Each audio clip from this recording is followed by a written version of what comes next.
Unsolved riddles of the medieval world. There are moments in history where the silence is louder than the facts, chapters where time seems to falter and reason fails to explain what was left behind.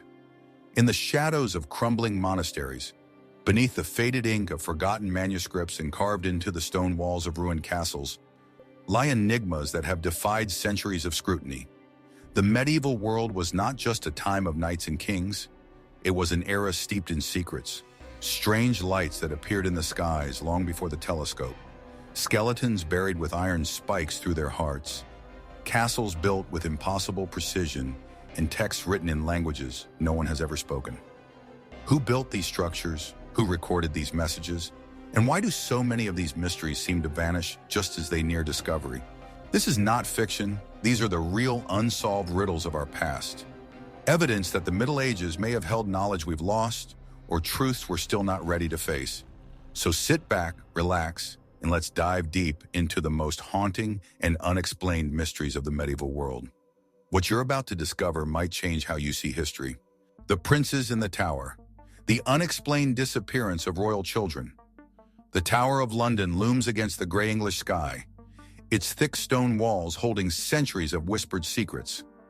Cold, immovable, and ancient, it has stood through war, plague, and dynastic struggle. But for all its history, none of its tales echo quite like the story of two boys, brothers, who vanished within its walls. It is the summer of 1483. England is still trembling in the aftermath of civil war.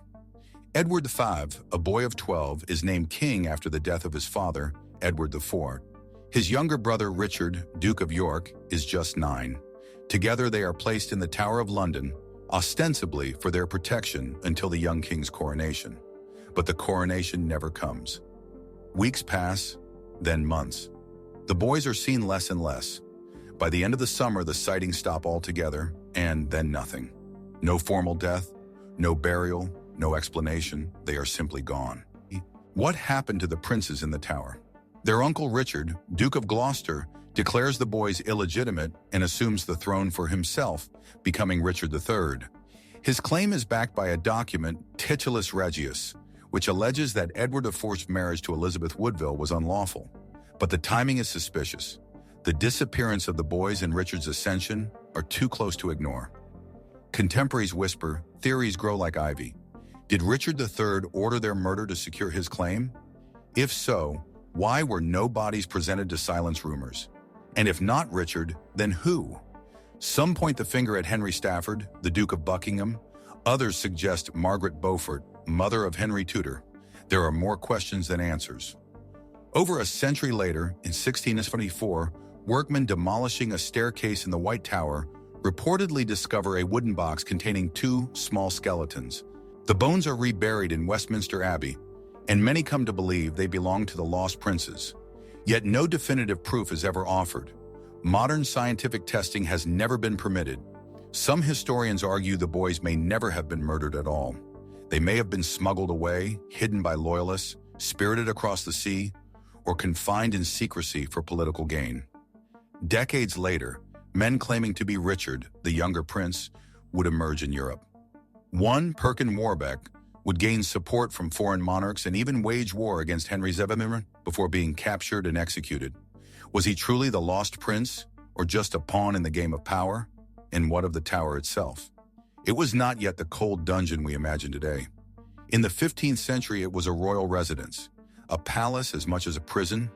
The princes were housed in the Garden Tower, now called the Bloody Tower. Its name, though evocative, was only applied much later. Still, its darkened halls and thick walls offer no clues, no bloodstains, no secret passageways, only the knowledge that 2 royal children lived here and then somehow ceased to exist. The disappearance of the princes in the tower remains one of history's most unsettling gaps. It is not just the absence of answers, it is the absence of closure. 2 lives, royal blood, potential futures erased. Was it cold political necessity? Was it mercy? Or something else entirely? And why does the truth still feel so close, just beneath the stone, behind the veil of time, yet impossible to reach? The Green Children of Woolpit, an encounter with the unexplained. Not far from the ancient market town of Bury St. Edmunds, the quiet village of Woolpit rests amid the gentle hills and hedgerows of Suffolk, England. Today it's a peaceful countryside, a place of wheat fields and winding footpaths where time seems to slow. But in the 12th century, this quiet patch of earth became the setting for one of the most bizarre and enduring mysteries of the Middle Ages. It began, as so many of history's strange tales do, without warning. One day, as villagers worked the fields near a series of old wolf pits, deep trenches once used to trap predators, two children appeared from the woods, a boy and a girl. Their clothing was made from unfamiliar materials. Their speech was unintelligible, unlike any dialect spoken in the region, and strangest of all, their skin was green.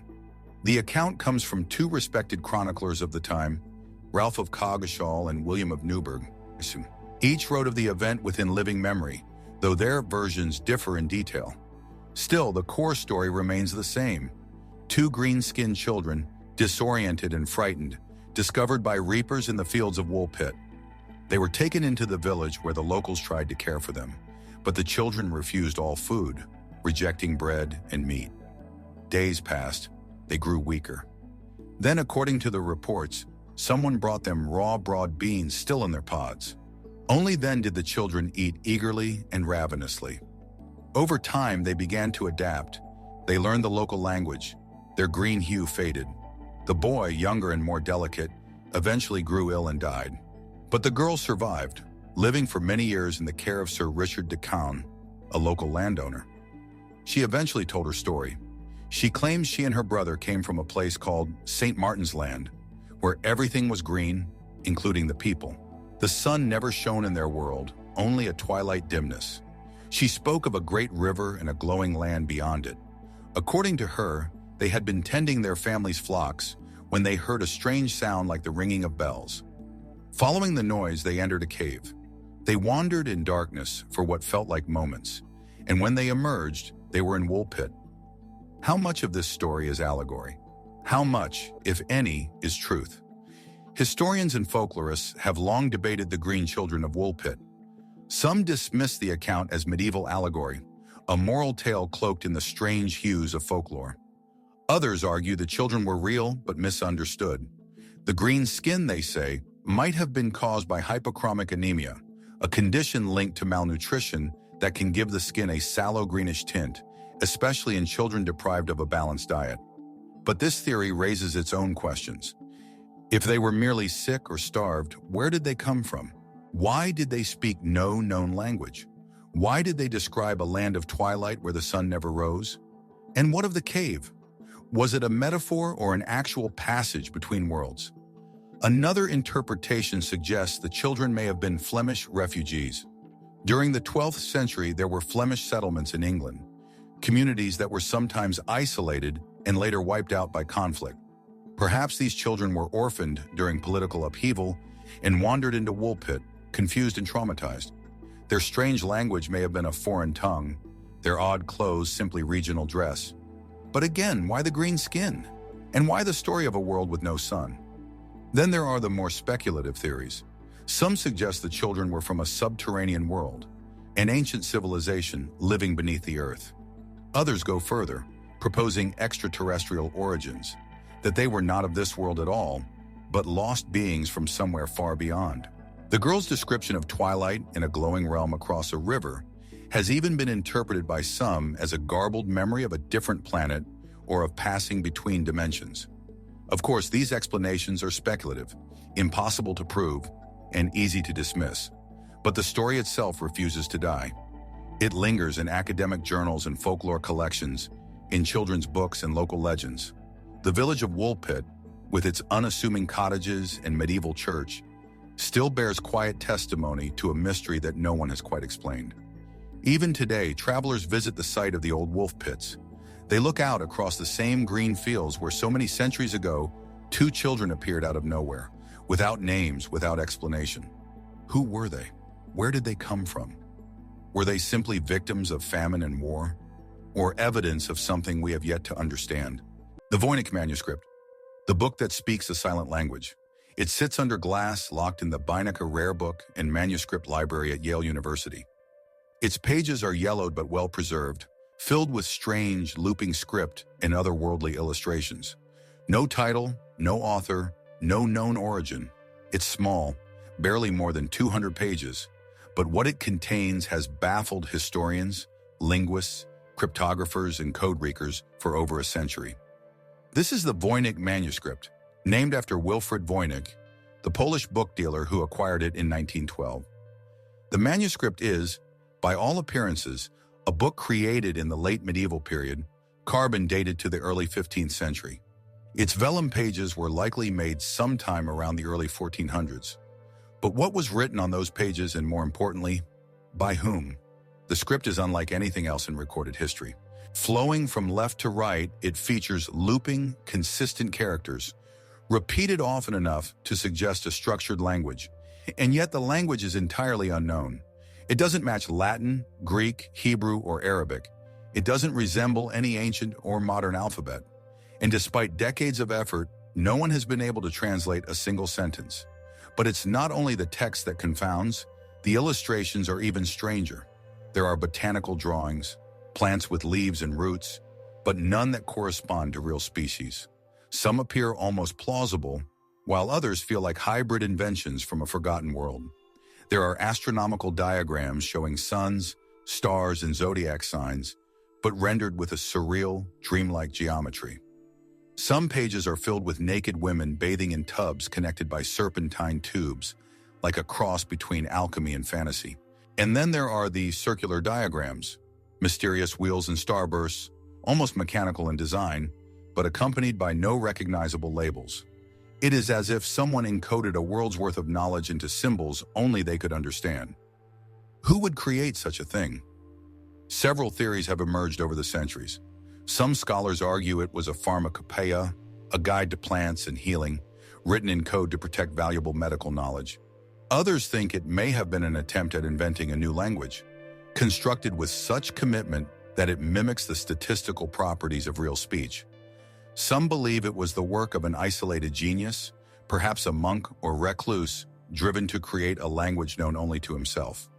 There have even been claims that the book was an elaborate hoax, crafted to seem meaningful but ultimately gibberish. Yet modern analysis has shown patterns in the script too complex, too self-consistent to be entirely random, and so the mystery ends. The manuscript passed through many hands before it reached Voynich. There are signs it once belonged to Emperor Rudolf II of the Holy Roman Empire in the late 1500s, a ruler fascinated by the occult and the sciences, who may have paid a small fortune for it. One letter found with the manuscript claims it had been studied by several great minds, including Athanasius Kircher, a Jesuit scholar known for his work on hieroglyphs and mysticism. But no record of a successful translation exists, only fragments of correspondence filled with uncertainty and wonder. In recent decades, the manuscript has been subjected to computer analysis, linguistic modeling, and even artificial intelligence. Some researchers believe it may follow an underlying grammatical structure. Others have proposed that the text encodes phonetic sounds from a lost dialect. Still, no one has cracked its code. Of course, there are more speculative theories. Some believe the Voynich manuscript came from a lost civilization, its knowledge preserved in a language now extinct. Others suggest it contains alchemical secrets, recipes for transmutation, or maps of the cosmos drawn from another worldview. There are even those who believe the manuscript could be the product of contact with something non-human, visions, transmissions, or ideas that arrive from a place beyond conventional understanding. But without a key, we are left with silence, words that cannot speak, drawings that point nowhere, meaning that remains out of reach. And perhaps that is what draws us back to it again and again. There is something haunting about a book that no one alive can read, something almost sacred in the idea of a knowledge so carefully protected that it has survived fire, war, and time itself, only to remain locked just beyond our grasp. The Voynich manuscript is not just a puzzle, it is a mirror, reflecting our hunger to understand, to decode, to explain the unknown. And perhaps in some way it was meant to do exactly that. Not to reveal answers, but to remind us of the limits of what we know. The tomb of Genghis Khan, a conqueror's vanishing act. Across the sweeping grasslands of northeastern Mongolia, The wind moves like a ghost, soft, steady, unyielding. The land rolls outward in every direction, unbroken by city or monument. Wild horses run free, and eagle hunters still ride beneath skies that seem untouched by time. But hidden somewhere beneath this vast open horizon may lie one of history's greatest secrets, the final resting place of Genghis Khan. He was born as Temujin sometime around 1162 into a world of tribal warfare, betrayal, and endless struggle. But through unmatched strategy, charisma, and ruthless ambition, he forged a new name for himself. Genghis Khan, the universal ruler, and created the largest contiguous empire the world has ever known. His armies swept across Asia and into Europe, reshaping civilizations and rewriting the political and cultural map of the medieval world. And yet, for all his power and presence in life, Genghis Khan vanished in death. When he died in 1227, somewhere in the remote mountains of northern China or southern Mongolia, his body was hidden.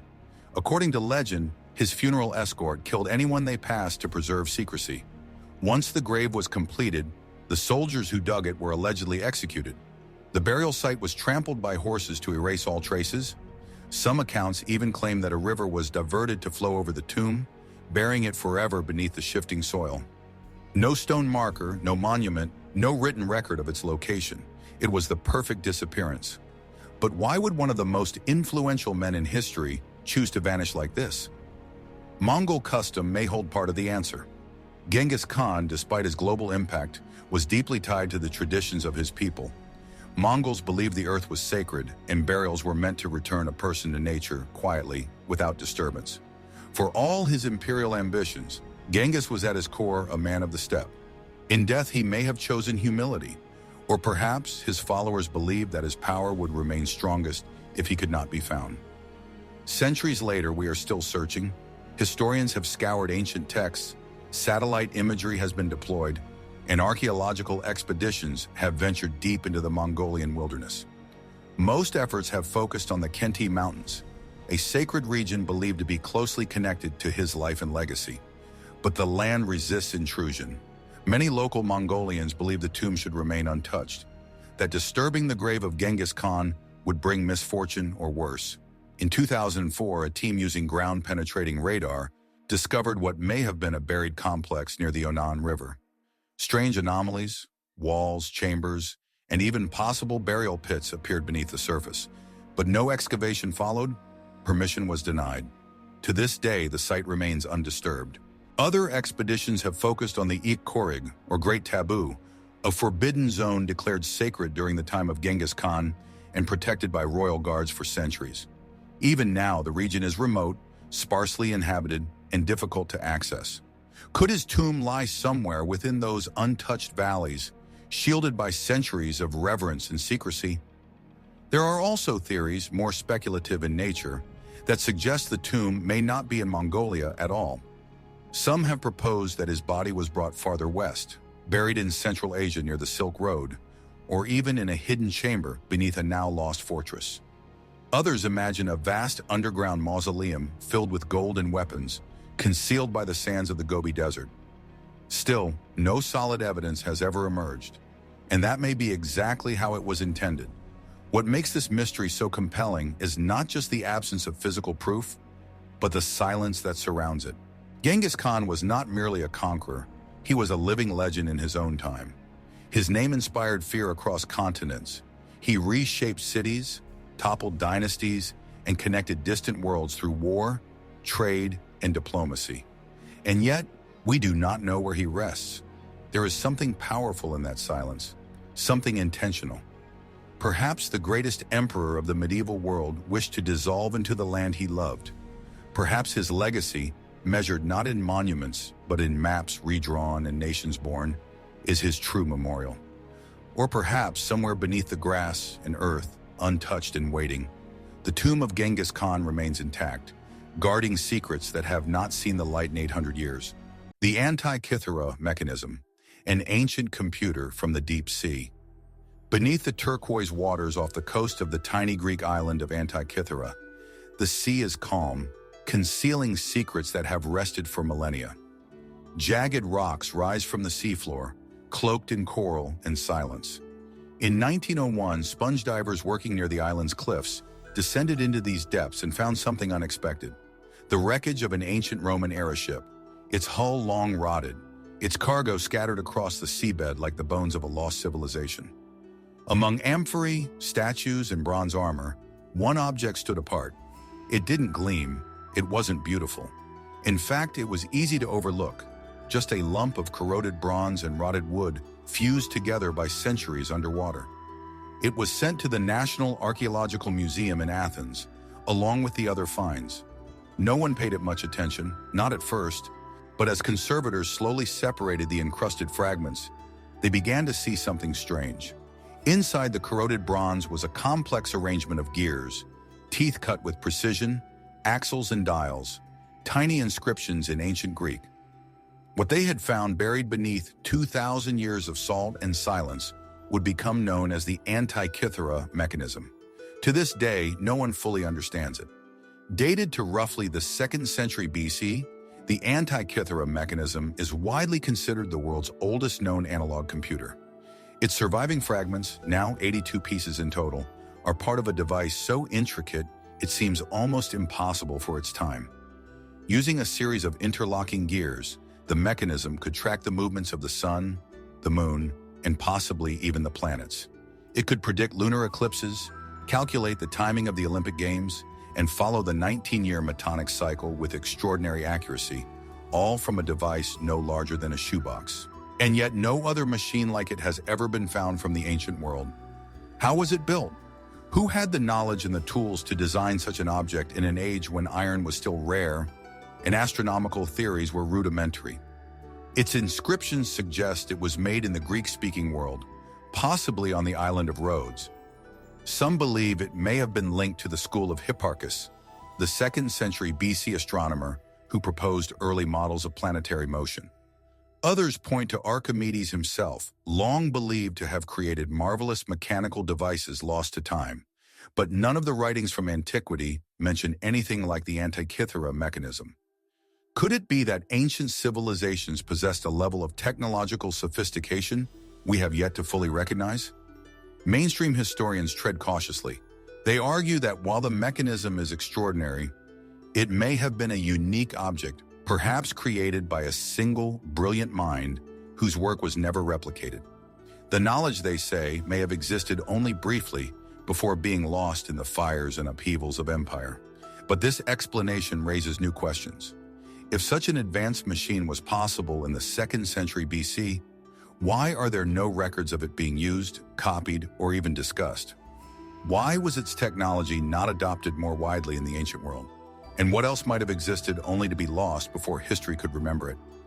In recent years, modern imaging technologies, X-rays, 3D modeling, and surface scanning have revealed more of the mechanism's internal structure.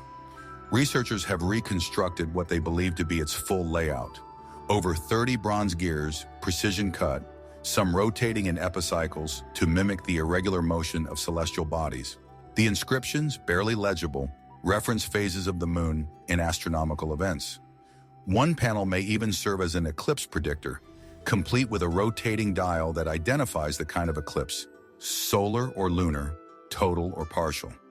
It is, in essence, a cosmological machine, a map of the heavens in metal and motion. And yet, despite all this progress, so much remains unclear. Was the Antikythera mechanism a one-of-a-kind creation? Was it part of a broader tradition of lost engineering? Were there others like it, destroyed in the wreck, or simply undiscovered? And perhaps most haunting of all, what else has the sea swallowed that we've yet to find? The Holy Grail, a quest for the tangible divine. The air is heavy with incense. Candles flicker along stone walls. Somewhere in the stillness, a chalice rests, simple, ancient, possibly forgotten. It may be hidden in a remote monastery, locked away in a cathedral's vault, or buried beneath layers of history in a landscape we no longer recognize. Or perhaps it never existed at all. And yet the idea of the Holy Grail endures. It is more than an object. It is a question, a symbol, a mirror of longing. For over 8 centuries, poets, kings, crusaders, and scholars have pursued it, not always for what it is, but for what it represents. The promise of divine mystery made tangible. But what is the Holy Grail? The earliest stories tell of a vessel used by Jesus at the Last Supper, a cup, perhaps wooden, perhaps stone or silver. Later legends claim it was used again at the foot of the cross, used by Joseph of Arimathea to catch Christ's blood as it fell. From there, the Grail becomes something else entirely, a relic hidden away, guarded by secret orders, protected by knights sworn to silence. Its name first appears in medieval literature. The 12th century poet Chrétien de Troyes introduced it in his unfinished epic Percival, describing a mysterious object carried in procession through a lord's castle. He called it a grail, a term as ambiguous as the stories that followed. Later authors expanded the tale. In the hands of Wolfram von Eschenbach, the Grail was no longer a cup, but a stone with miraculous powers. In the Vulgate Cycle and Le Morte d'Arthur, it became the object of King Arthur's greatest quest, a divine prize only the purest knight could find. Over time, the Grail's image solidified, a chalice glowing eternal, said to bring healing, wisdom, or immortality to the one who finds it. But if such a cup ever existed, where is it now? Some believe it was taken to Glastonbury in England, hidden by Joseph of Arimathea, who according to legend founded the first Christian church there. Others trace its path through southern France, connecting it to the Cathars, a heretical Christian sect wiped out in the 13th century, and to the mountain fortress of Montségur, where some say Grail secrets were lost in fire. Still others point to the Knights Templar. Formed in the early 12th century, the Templars were warrior monks who guarded pilgrims and acquired vast wealth and influence. Rumors swirled that they protected powerful relics, perhaps even the Grail itself. When the order was disbanded and its members arrested in the early 1300s, many believed their treasures vanished with them. Could the Holy Grail have been among them? A few artifacts have laid claim to the title. One is the Chalice of Valencia, held in a Spanish cathedral and venerated for centuries. Made of agate with gold additions, it dates to the 1st centuries AD. Some researchers believe it fits the period and description of a vessel used in the ancient Near East. Another is the Sacro Catino, or Sacred Basin, a green glass dish kept in Genoa, long believed to be the Grail until chemical testing revealed it was likely Islamic glass from the Middle Ages. Each object carries both reverence and doubt. None have offered definitive proof, but perhaps the Grail was never meant to be found. Some scholars argue the Holy Grail was never a physical object at all, but rather a spiritual metaphor, an allegory for divine grace, enlightenment, or moral purity. The medieval romances may not have intended a literal quest, but a symbolic one, a journey into the soul, not the world. And yet others remain convinced that there is more to the story. Could the Holy Grail be real? Buried in a hidden chamber beneath a ruined abbey? Locked in a Vatican vault? Lost in the shifting sands of ancient Jerusalem? Or might it be something we've passed by again and again, misnamed, misidentified, misunderstood? The Grail has crossed into countless stories, medieval and modern, sacred and secular. It has become a beacon in films, novels, and conspiracies, a symbol of ultimate truth hidden just out of reach. But the heart of the mystery remains unchanged. Why do we search for the Grail? Is it the relic we seek, or the possibility that something sacred can be touched even in a world filled with uncertainty? And if such a thing were ever found, if someone were to hold the Holy Grail in their hands, would it satisfy the longing that created it? Or would the true Grail remain somewhere else, in the stories, in the silence, in the hope that there is still something holy waiting to be discovered? The lost Templar treasure, vanishing wealth of a powerful order. In the heart of Paris, just a few quiet blocks from the banks of the Seine, there once stood a fortress known as the Temple. Its towers, now long gone, once housed knights draped in white cloaks marked with red crosses. They were warrior monks, guardians of pilgrims, and stewards of secrets. And it was here in the year 1307 that the downfall of the Knights Templar began. Before dawn on October 13th, soldiers acting under the orders of King Philip IV stormed Templar strongholds across France.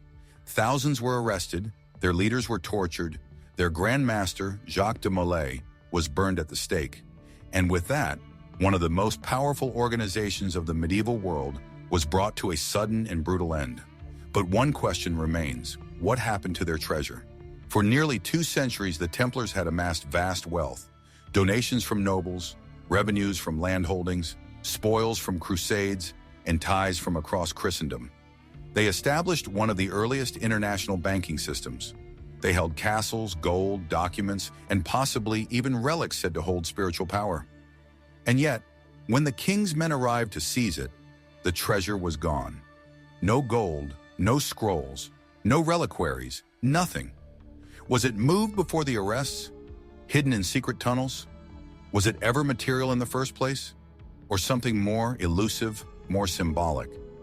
The mystery begins with the scale of Templar influence.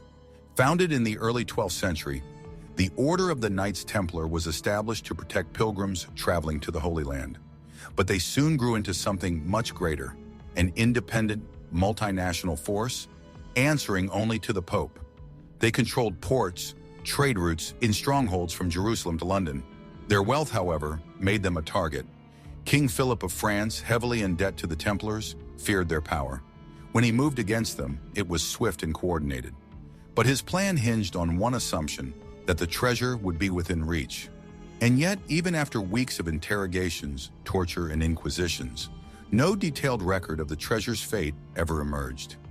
Some point to the port of La Rochelle, where Templar ships were last seen days before the arrests. Could they have fled by sea, carrying the treasure westward to Portugal, to Scotland, or even across the Atlantic? Others suggest the riches were buried beneath their fortresses, sealed behind stone walls, or lost in subterranean crypts. In recent centuries, excavations of old Templar sites have uncovered hidden chambers, but no treasure, only silence. The Church of Sainte-Marie-Madeleine in Rennes-le-Château, a small village in southern France, has long been linked to rumors of Templar gold. Local legends speak of strange wealth, secret codes in the church's decoration, and underground vaults. But investigations have offered more speculation than certainty. And then there is the chapel at Rosslyn in Scotland. Built in the 15th century by the Sinclair family, long rumored to have Templar connections. The chapel's stonework is filled with strange carvings: green men, stars, and unidentifiable plants. Some believe the Templar treasure, or at least part of it, was hidden beneath Rosslyn's foundations, safeguarded by a lineage of quiet protectors. Still, no proof has surfaced. The idea of the Templar treasure has been transformed over time, expanded from gold and relics to something more mythic. Some claim it included the Holy Grail. Others say it was ancient knowledge, scrolls from the Temple of Solomon, or evidence that could shake the foundations of the church itself. These theories, of course, live mostly at the edges, difficult to verify, impossible to dismiss outright. What we do know is this: the Templars were more than just soldiers. They were record keepers, builders, thinkers. They left behind a trail of architecture, rituals, and symbols that still stir curiosity today. Their sudden disappearance left a void into which centuries of speculation have poured. Why didn't they resist? Why were they so easily undone after 200 years of power? And if they foresaw their end, as some writings suggest, could they have hidden not just their wealth, but their legacy? The Dancing Plague of 1518, a city gripped by uncontrollable movement. The summer of 1518 settled hot and heavy over the city of Strasbourg in what was then part of the Holy Roman Empire. The cobblestone streets buzzed with the sounds of life: market chatter, church bells, and the murmurs of a population worn thin by famine, disease, and political unrest. And then something strange began. It started with one woman. She stepped into a narrow street and began to dance. Not to music, not in joy. Her movements were frantic, compulsive, her eyes wide, her face blank. She danced for hours, then for days. By the end of the week, more had joined her. Dozens, then hundreds, men, women, even children. They danced in alleyways and open squares, in front of churches and markets. Their bodies twitched and convulsed with a rhythm no one could hear. Some collapsed from exhaustion, others broke bones. A few, it is said, danced themselves to death. It became known as the Dancing Plague of 1518, and to this day, no one knows exactly why it happened. Historical records confirm the event. Physicians of the time wrote of it with bafflement. City council records documented the deaths. Church leaders issued prayers. Doctors prescribed movement, believing the dancers were overheated and needed to dance the fever out. In a surreal response, authorities even hired musicians to accompany the afflicted, hoping structure might soothe what they thought was an imbalance of the humors. But the dancing didn't stop. It lasted for weeks. As the heat pressed on and bodies gave out, the city of Strasbourg became a stage for something no one could name. Part affliction, part performance, entirely unexplainable. Modern scholars have offered several theories. One of the most cited is ergot poisoning, a form of fungal contamination in rye bread that can cause hallucinations, convulsions, and delirium. The fungus, known as Claviceps purpurea, produces a chemical similar to LSD. Could the entire population have been affected by a mass foodborne toxin? It seems possible, except that ergot poisoning typically causes stiffness, not extended physical movement. It also does not explain why the victims danced in organized groups or why the episode repeated in lesser forms in other towns across medieval Europe. Another explanation points to mass psychogenic illness, a kind of shared psychological response to trauma, stress, or fear. The early 1500s were marked by widespread famine, outbreaks of disease, and religious anxiety. Strasbourg was no exception. The people were stretched thin, desperate, uncertain, and vulnerable. Could the dancing have been a subconscious release, a collective break from the unbearable weight of the world? Some historians believe so. They argue the dancers were victims not of a virus or poison, but of the human mind under pressure, channeling grief and fear into uncontrollable physical expression. But if so, why dancing? Why movement so violent that it led to injury or death? Theories grow more speculative from there. Some see a connection to religious ritual. Medieval Europe was thick with beliefs in saints and miracles. One saint in particular, Saint Vitus, was associated with dancing fits and strange convulsions. Could the dancers have believed themselves possessed? Were they enacting a misunderstood form of devotion? Or were they perhaps trying to avoid divine punishment? There are even those who suggest the phenomenon was triggered not by trauma or belief, but by something older, something deeper. A memory of ancient rites long suppressed by church doctrine, emerging like an echo from the human subconscious. Were these uncontrolled dances the resurfacing of a forgotten ritual, a cry from the collective past? And yet there is no conclusive evidence for any of it. All that remains are the records, the voices of bewildered city officials, the pleas of physicians, the fading echoes of feet-pounding stone and rhythms no one could control. Some accounts suggest the dancers were eventually taken to a mountaintop shrine and made to walk in a procession, prayed over, blessed, and told to repent. After that, the epidemic began to subside, but the memory lingered. The dancing plague of 1518 was not the first incident of its kind, nor the last. Smaller outbreaks of choreomania, as it came to be called, were recorded throughout the Middle Ages. But Strasbourg remains the most extreme, the most haunting. The Man in the Iron Mask, France's most secretive prisoner. The Bastille, cold stone walls, heavy with damp, echoing with the clink of chains and the hush of secrets. In the late 1600s, it stood as a symbol of absolute power, a fortress prison in the heart of Paris, where men disappeared not just from public life, but from memory. And somewhere inside, behind a locked door, there lived a prisoner who would become one of the most enduring enigmas in European history. He wore a mask, not of iron perhaps, but of velvet, padded, concealing. His face was never shown, his identity never revealed, not to guards, not to cellmates, not even perhaps to the man himself. In the end, we know him only as the Man in the Iron Mask. The story begins not in myth, but in documented fact. French state archives confirm that such a prisoner existed. He was held in multiple prisons across France: Pignerol, the Fortress of Exiles, Sainte Marguerite, and finally the Bastille. He was guarded by the same man throughout, Benigne d'Auvergne de Saint-Mars, a trusted officer in the service of the French crown. This prisoner arrived at Pignerol in 1669. Over the next 3 decades, he was transferred from fortress to fortress, always under Saint-Mars' watchful eye. He received fine clothing. His quarters were modest but clean. He was treated with a strange mix of severity and respect, and always the mask remained. When he died in 1703, he was buried under the name Marchiali. The gravestone was removed, the cell was scrubbed, the records redacted. All that remained was a trail of correspondence, letters between Saint-Marc and officials at Versailles, cryptic and sparse. But one detail is repeated. The prisoner must be kept in isolation, no face may be seen, no name spoken aloud. Why? What could this man have known or been that required such extreme secrecy?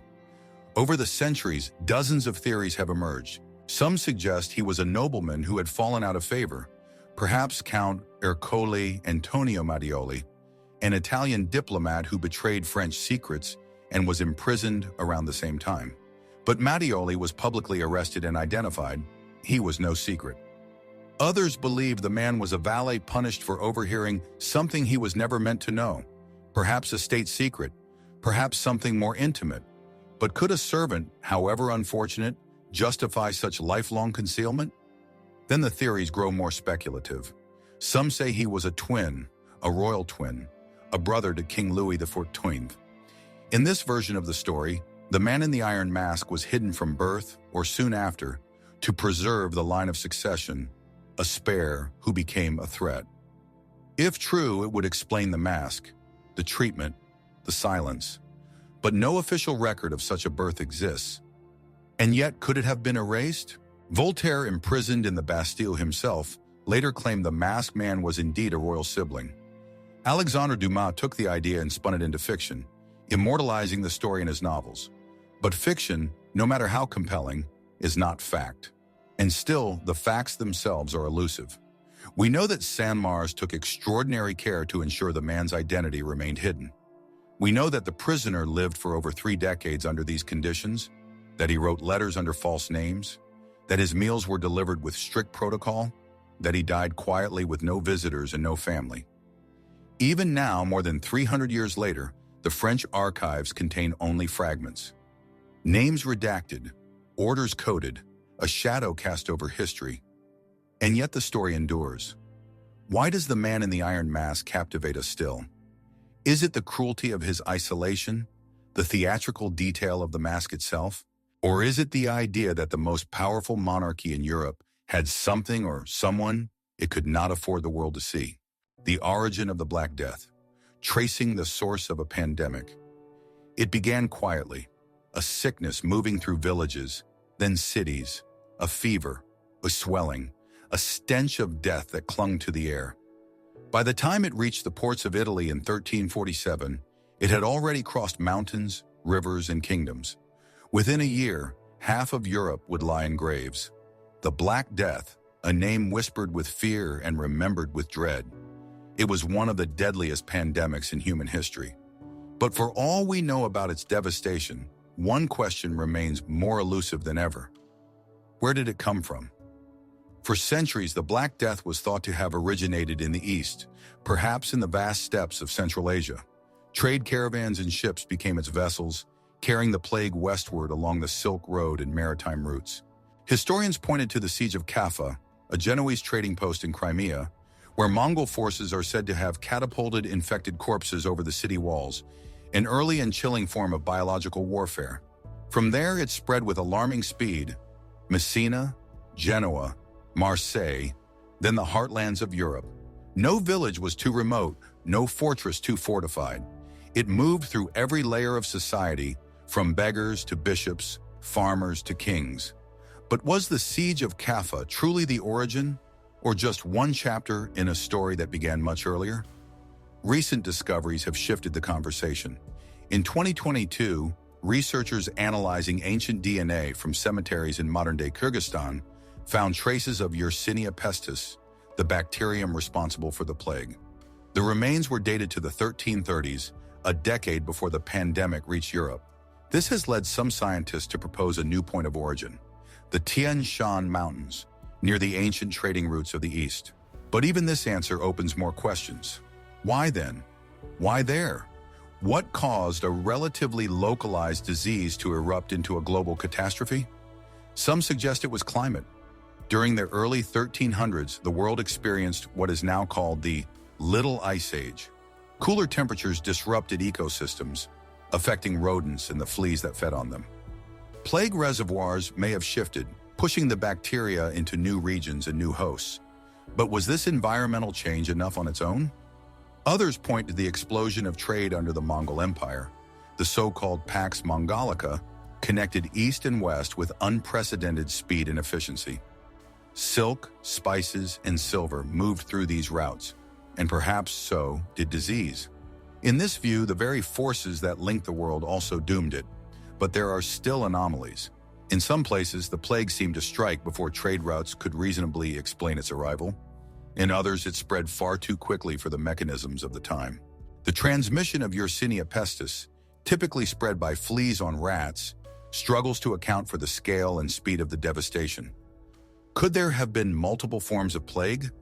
Some historians believe so. Pneumonic plague, which spreads through droplets in the air, may have been more virulent than its bubonic cousin. Some even speculate a now-extinct strain could have existed, one that left few traces behind. There are more fringe theories, too. Some have wondered if the Black Death was not entirely natural. Was it released accidentally or otherwise, by forces we don't fully understand? Ancient weaponization, a result of early medical experimentation? These ideas remain unproven, but they reflect something deeper. The sense that the Black Death doesn't quite behave the way we expect it to. The Codex Gigas, the Devil's Bible, a monumental mystery. In a quiet, climate-controlled room in Stockholm's National Library, a single book rests behind glass. It is taller than most children, nearly 3 feet high, weighing over 160 pounds. Its pages, vellum made from the skins of more than 160 animals, are yellowed with age but intact. Their ink still dark, their letters as sharp and deliberate as the day they were written. This is the Codex Gigas, the giant book, but it is better known by a far more ominous name, the Devil's Bible. Created in the early 13th century, likely within the Benedictine monastery of Podlajic in Bohemia, now the Czech Republic, the Codex Gigas is not just remarkable for its size, it is remarkable for what it contains. The entire Latin Vulgate Bible is included, yes, but so are other works. Medical treatises, historical texts, penitential laws, magical formulas, and exorcisms. It is a compendium of medieval knowledge, sacred and profane, collected between two covers. But the mystery is not just in the contents, it's in the creation. According to legend, the book was the work of a single monk, a man who, having broken his monastic vows, was sentenced to be walled alive within the monastery. Facing death, he begged for a second chance, not to escape punishment, but to redeem himself by creating a book that would glorify the monastery for eternity. The abbot agreed, but only if the book could be finished in a single night, a task by all measures impossible, and so the monk worked. But as the night deepened and the hour grew late, he realized he could not complete it alone, and so he made a bargain. He did not pray to God, he called upon something else, the devil. The tale says the book was finished by morning, and in the center of the Codex Gigas, taking up an entire page, is an illustration, striking, unsettling, and utterly unlike anything else in medieval Christian manuscripts. It is the devil. He stands alone on the page, towering, with green claws, red-tipped horns, and bulging eyes. He wears nothing but a loincloth of man's fur, the fur of royalty. He stares straight ahead, mouth open in a grim, knowing smile. Why would such a figure be placed in a religious manuscript? No accompanying page depicts heaven. No angel mirrors him. The devil is framed by silence, alone in his page, unopposed, unchallenged. Is it merely symbolic, a warning of sin and damnation, or something more literal? Scholars have examined the Codex Gigas for centuries. They marvel at its calligraphy, all uniform, written in what appears to be a single hand. No inconsistencies in ink color, no signs of fatigue, no shift in style, as though it had been written in one continuous flow, uninterrupted by sleep or time. Some estimate it would take a trained scribe over 20 years to complete such a manuscript. Others, more conservatively, suggest 5. But in either case, the idea that one man could complete it in a single night seems impossible unless he had help. Of course, historians caution against the supernatural.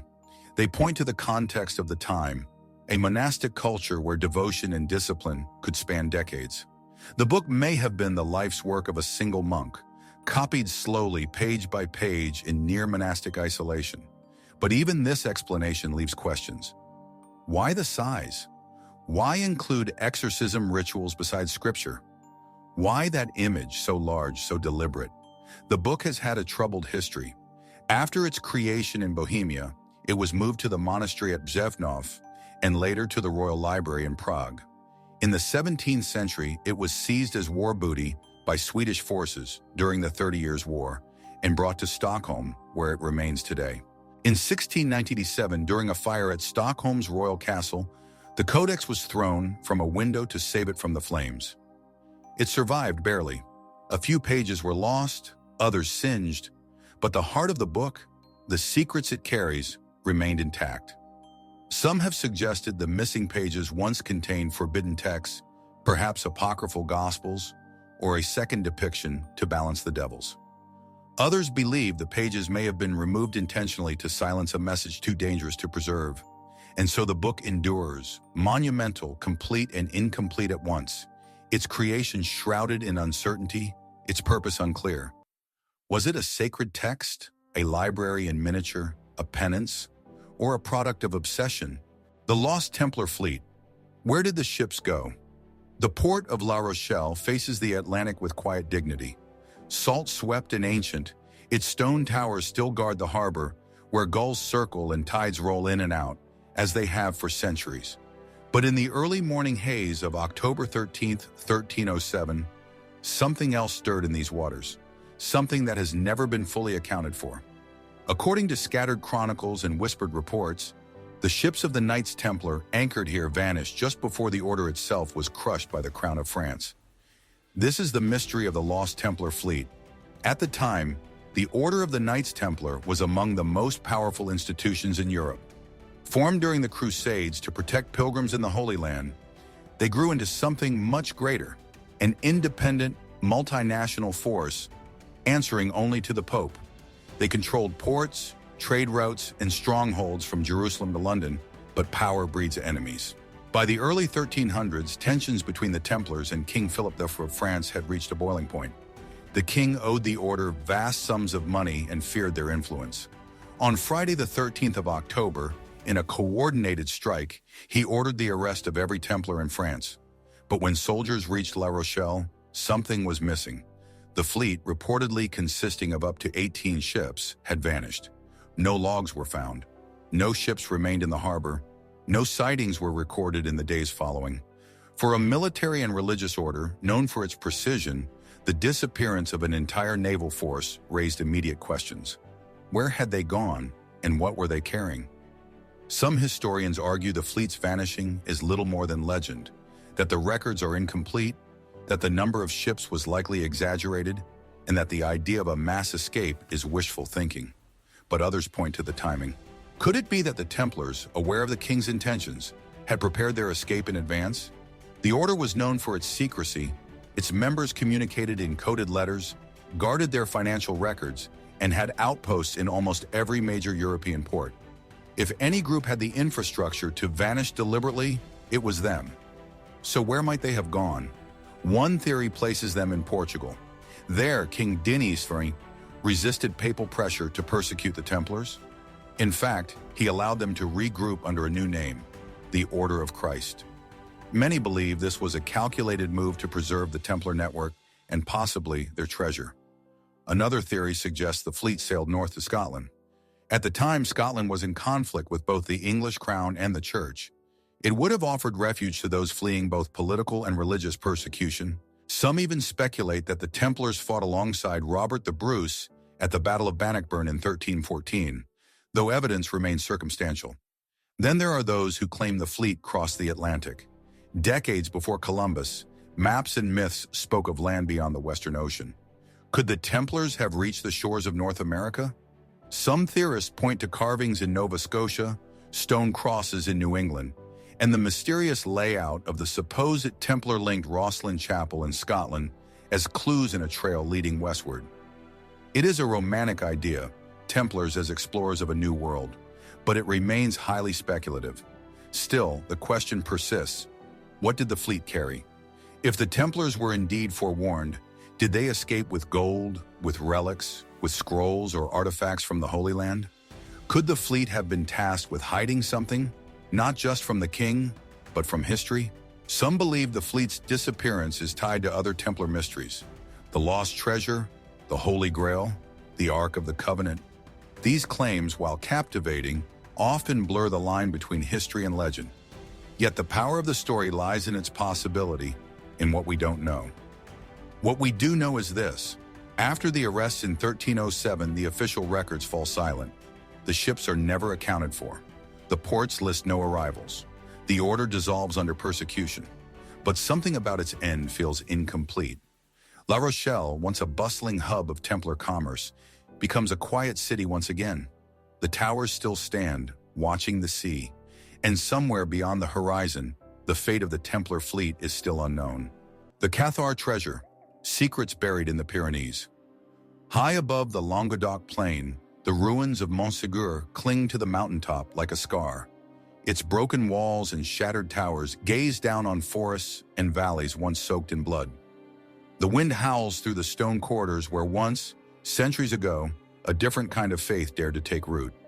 Here in the early 13th century, the Cathars made their final stand.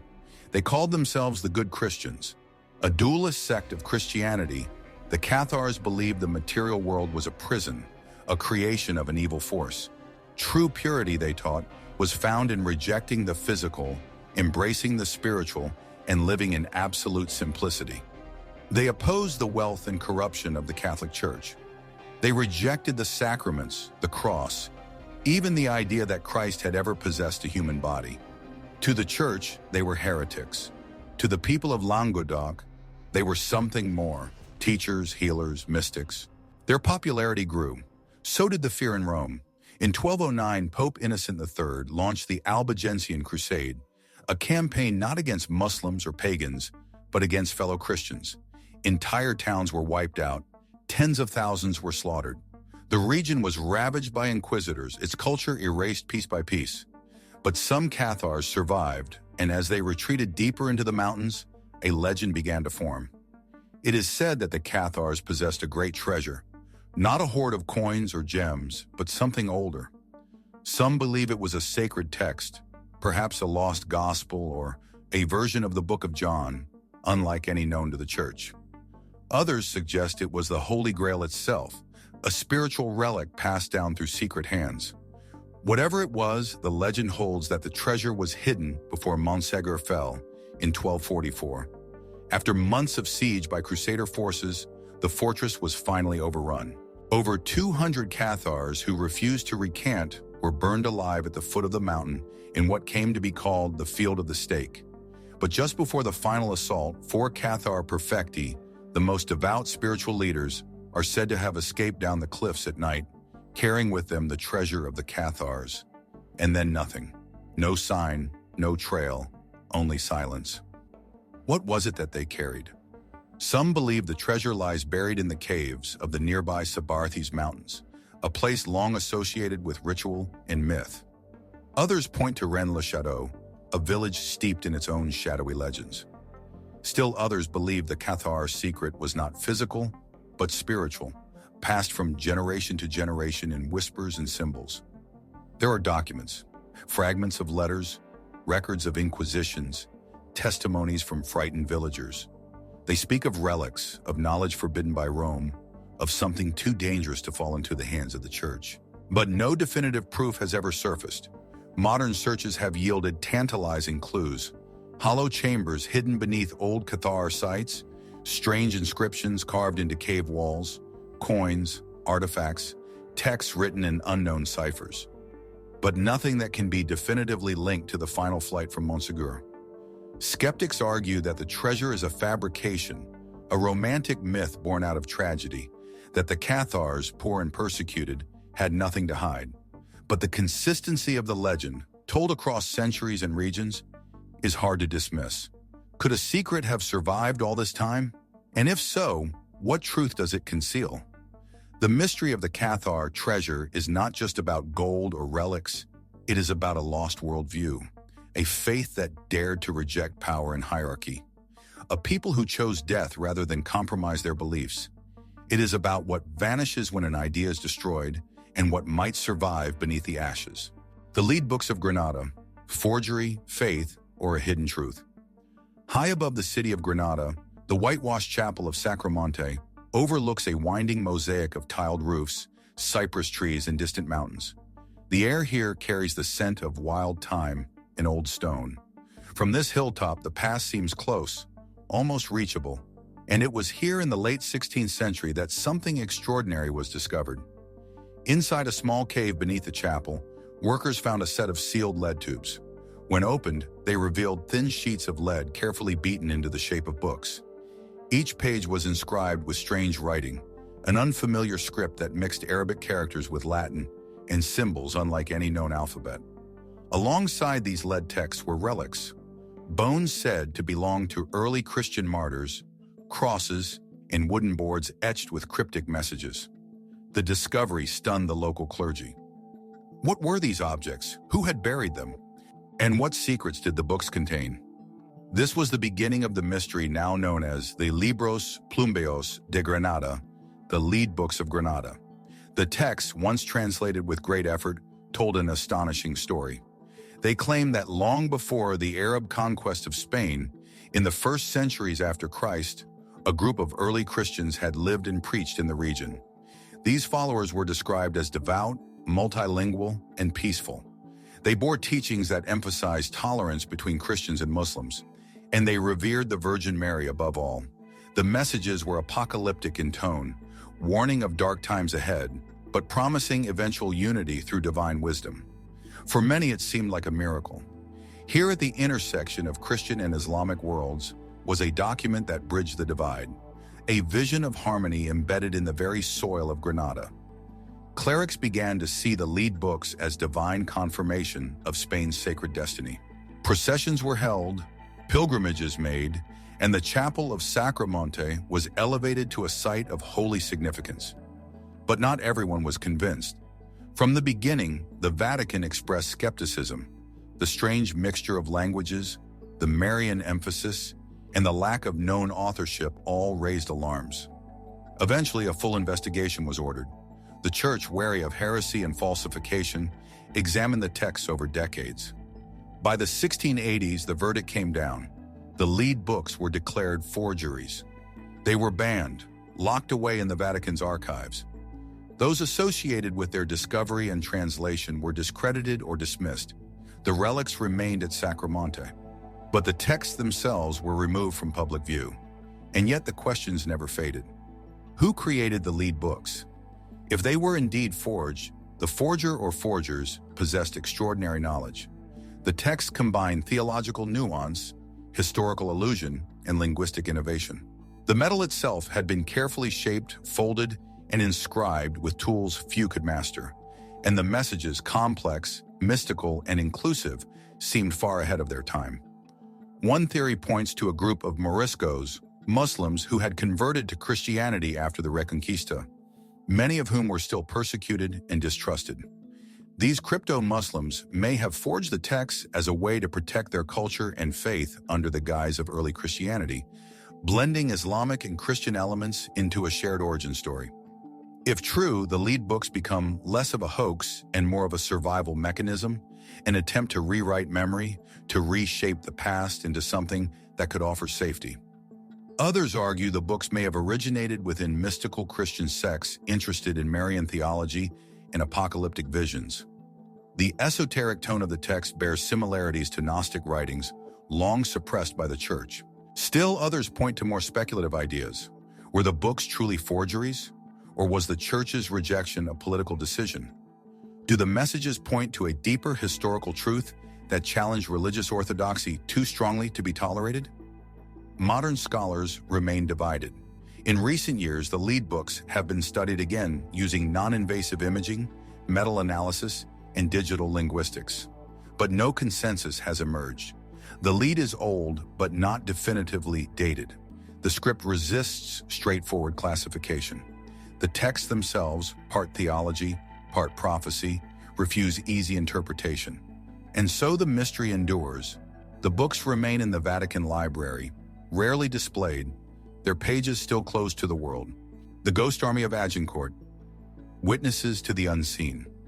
The plain near Agincourt lies low and open, bordered by woods and ridges, quiet now but once drenched in rain, blood, and confusion.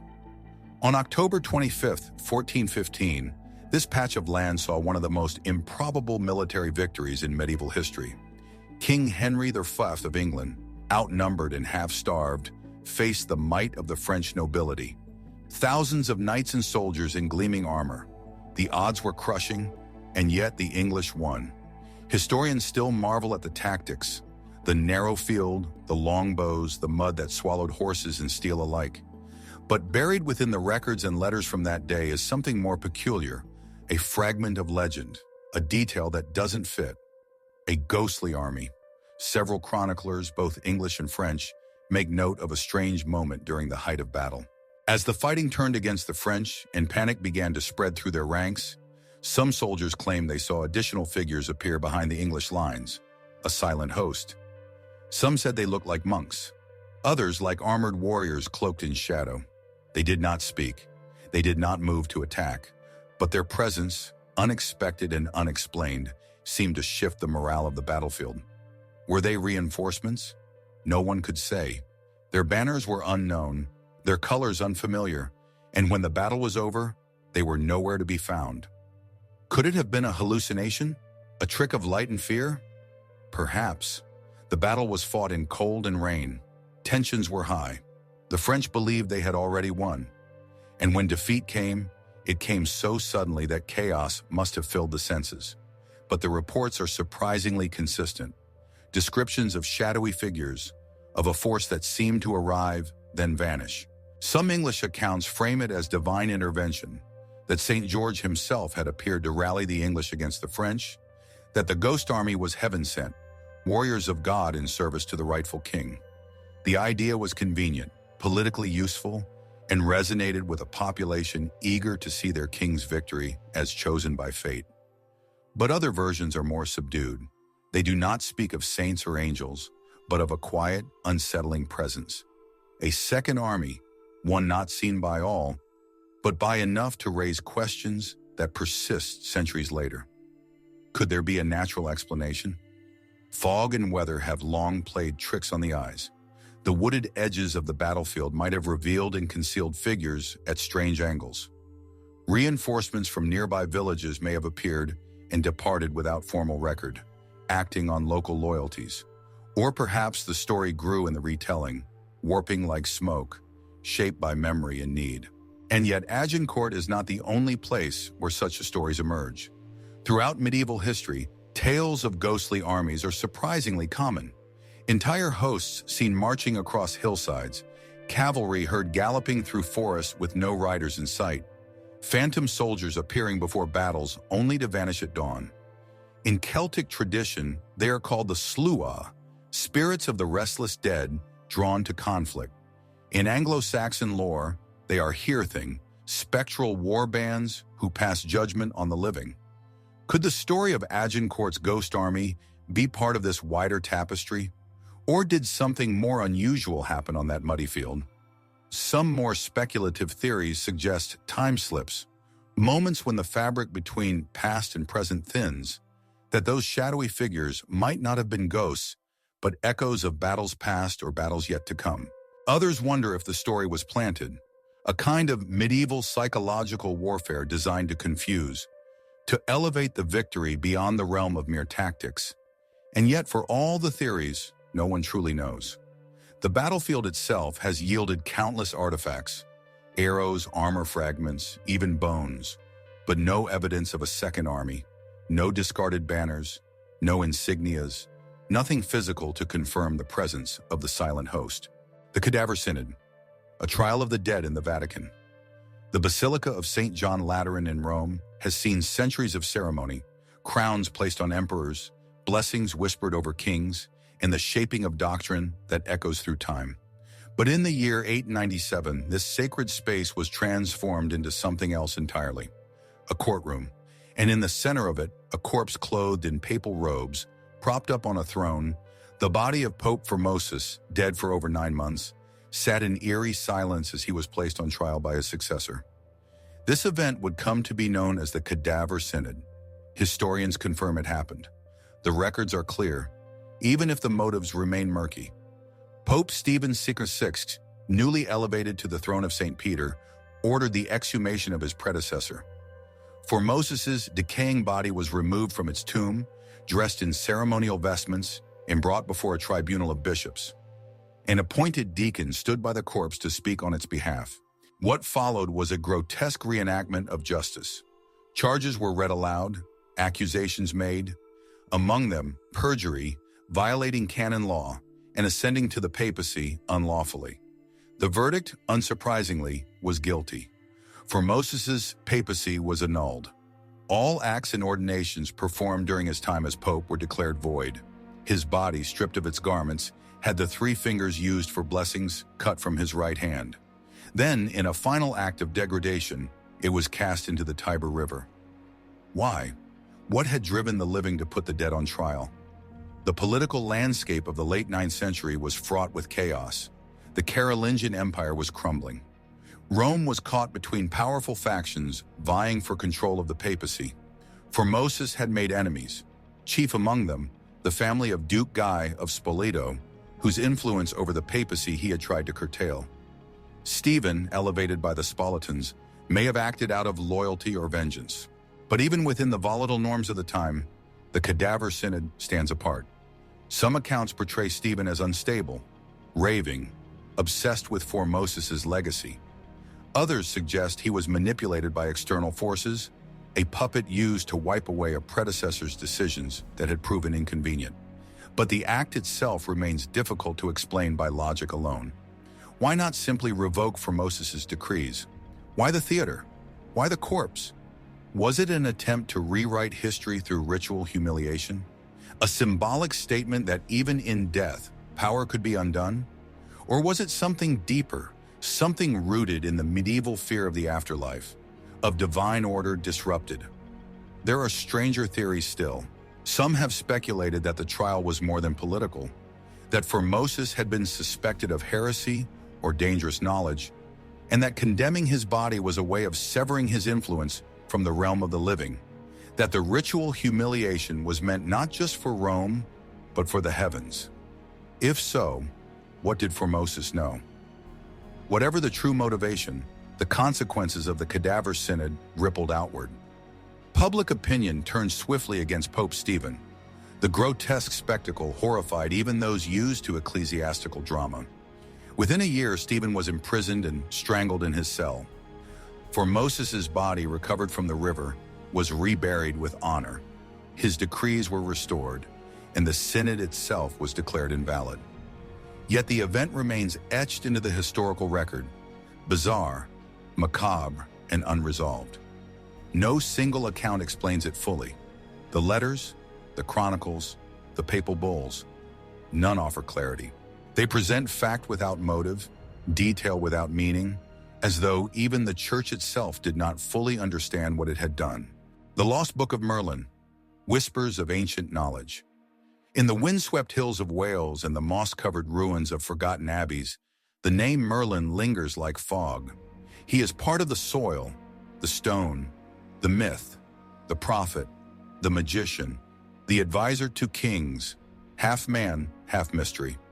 But among the countless stories and songs written of him, there is one recurring thread that appears again and again, that Merlin left behind a book, a grimoire, a prophecy, a record of visions that transcended time.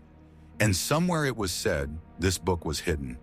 The earliest hints appear in 12th century chronicles. Geoffrey of Monmouth, the Welsh cleric whose Perfidia Merlini brought Merlin into medieval literature, claimed to have accessed older mysterious sources, texts written in the native tongue, and possibly one by Merlin himself. He spoke not just of visions, but of a book of ancient knowledge. Others, like Gerald of Wales, mentioned that certain monasteries in Britain housed prophetic writings attributed to a shadowy, druidic figure whose name was not always spoken aloud. What did these books contain? Were they simply poetic riddles, Political allegories cloaked as prophecy? Or was there something more, something closer to a map of the unseen? Later medieval texts began to embellish the idea. In French romances and Arthurian cycles, Merlin is said to have kept writings in strange scripts, encoded and buried beneath sacred ground. In some versions, the book contains astrological calculations, in others, rituals and elemental commands, and always the knowledge it held was feared as much as it was desired. But was this book ever real? Some scholars believe the idea of the Book of Merlin may be symbolic, a literary device representing forbidden or forgotten knowledge, a metaphor for the lost pagan traditions suppressed by the Christian world. Others suggest that if it did exist, it may have been destroyed by design, burned by monks, buried by kings, erased by time, and yet fragments remain. In the British Library, the Red Book of Hergest, a medieval Welsh manuscript, contains passages about Merlin, Myrddin, as he was originally known, speaking in riddles of a coming disaster, of hidden truths in a world out of balance. Another, the Black Book of Carmarthen, includes prophetic poems that some believe may have originated from an earlier oral tradition, one that once had a written form. But no full Book of Merlin has ever been found. Could it still exist? Some believe it might. A few accounts suggest the Knights Templar or their later incarnations sought to preserve older mystical texts, that a copy of Merlin's book was smuggled out of Britain during the time of the Norman invasion and hidden in a European monastery. Others claim that a version written in Ogham, an ancient Celtic script, lies encoded within a stone labyrinth in Cornwall, protected by a druidic bloodline sworn to silence. There are even suggestions that Merlin's book was never meant to be read in the traditional sense, that it was carved into the landscape itself. Sacred groves aligned with stars, stones arranged as sentences, a language of light and shadow spoken through nature. But perhaps the most haunting possibility is this, that the Book of Merlin was real and that its pages foretold events yet to come. The Curse of Jacques de Molay, a Grandmaster's final judgment. The Ile de la Cité in the heart of medieval Paris has always been a place where power gathers. Royal courts, cathedrals, prisons. The island has seen kings rise and fall and faith tested by flame. On March 18, 1314, a crowd assembled near the river Seine. The sky was gray, the wind sharp, and at the center of it all, a wooden scaffold stood waiting. Bound and silent, Jacques de Molay, the last Grand Master of the Knights Templar, was led to the stake. He had once commanded the most powerful military order in Christendom. The Templars had fought in the Crusades, guarded pilgrims, and established one of the earliest international banking systems. But now, after years of imprisonment, torture, and a forced confession, de Molay faced a brutal end. As the flames were lit and the smoke began to rise, something strange was said to have happened. Eyewitnesses claimed that de Molay, instead of begging for mercy, turned to the crowd. With fire curling around his feet, he cried out, not in fear, but in fury. He called for justice, and then he issued a curse. According to the earliest accounts, de Molay declared that Pope Clement IV, who had authorized the persecution of the Templars, and King Philip IV of France, who orchestrated their downfall, would both die within the year and be judged before God. Within weeks, the Pope fell ill and died. Within months, the king suffered a stroke and passed away. A coincidence, perhaps, but the deaths didn't stop there. Over the next 14 years, Philip's 3 sons, all of whom became kings, died young without producing stable heirs. The Capetian dynasty, which had ruled France for over 300 years, collapsed. The country descended into chaos, leading to the bloody 100 Years' War and a crisis of succession that would alter European history. Many began to speak of the Templar curse. Was it real? The idea of a dying man casting a curse is not unique to de Molay. Ancient traditions often depict final words as powerful, capable of binding fate or invoking divine justice. But in this case, the timing is striking. 2 of the most powerful men in Christendom dead within a year of burning the Grand Master alive. Some historians argue that de Molay never uttered a curse, that the story was shaped and embellished later, perhaps by chroniclers seeking drama, or by those who saw in the Templars a symbol of martyrdom.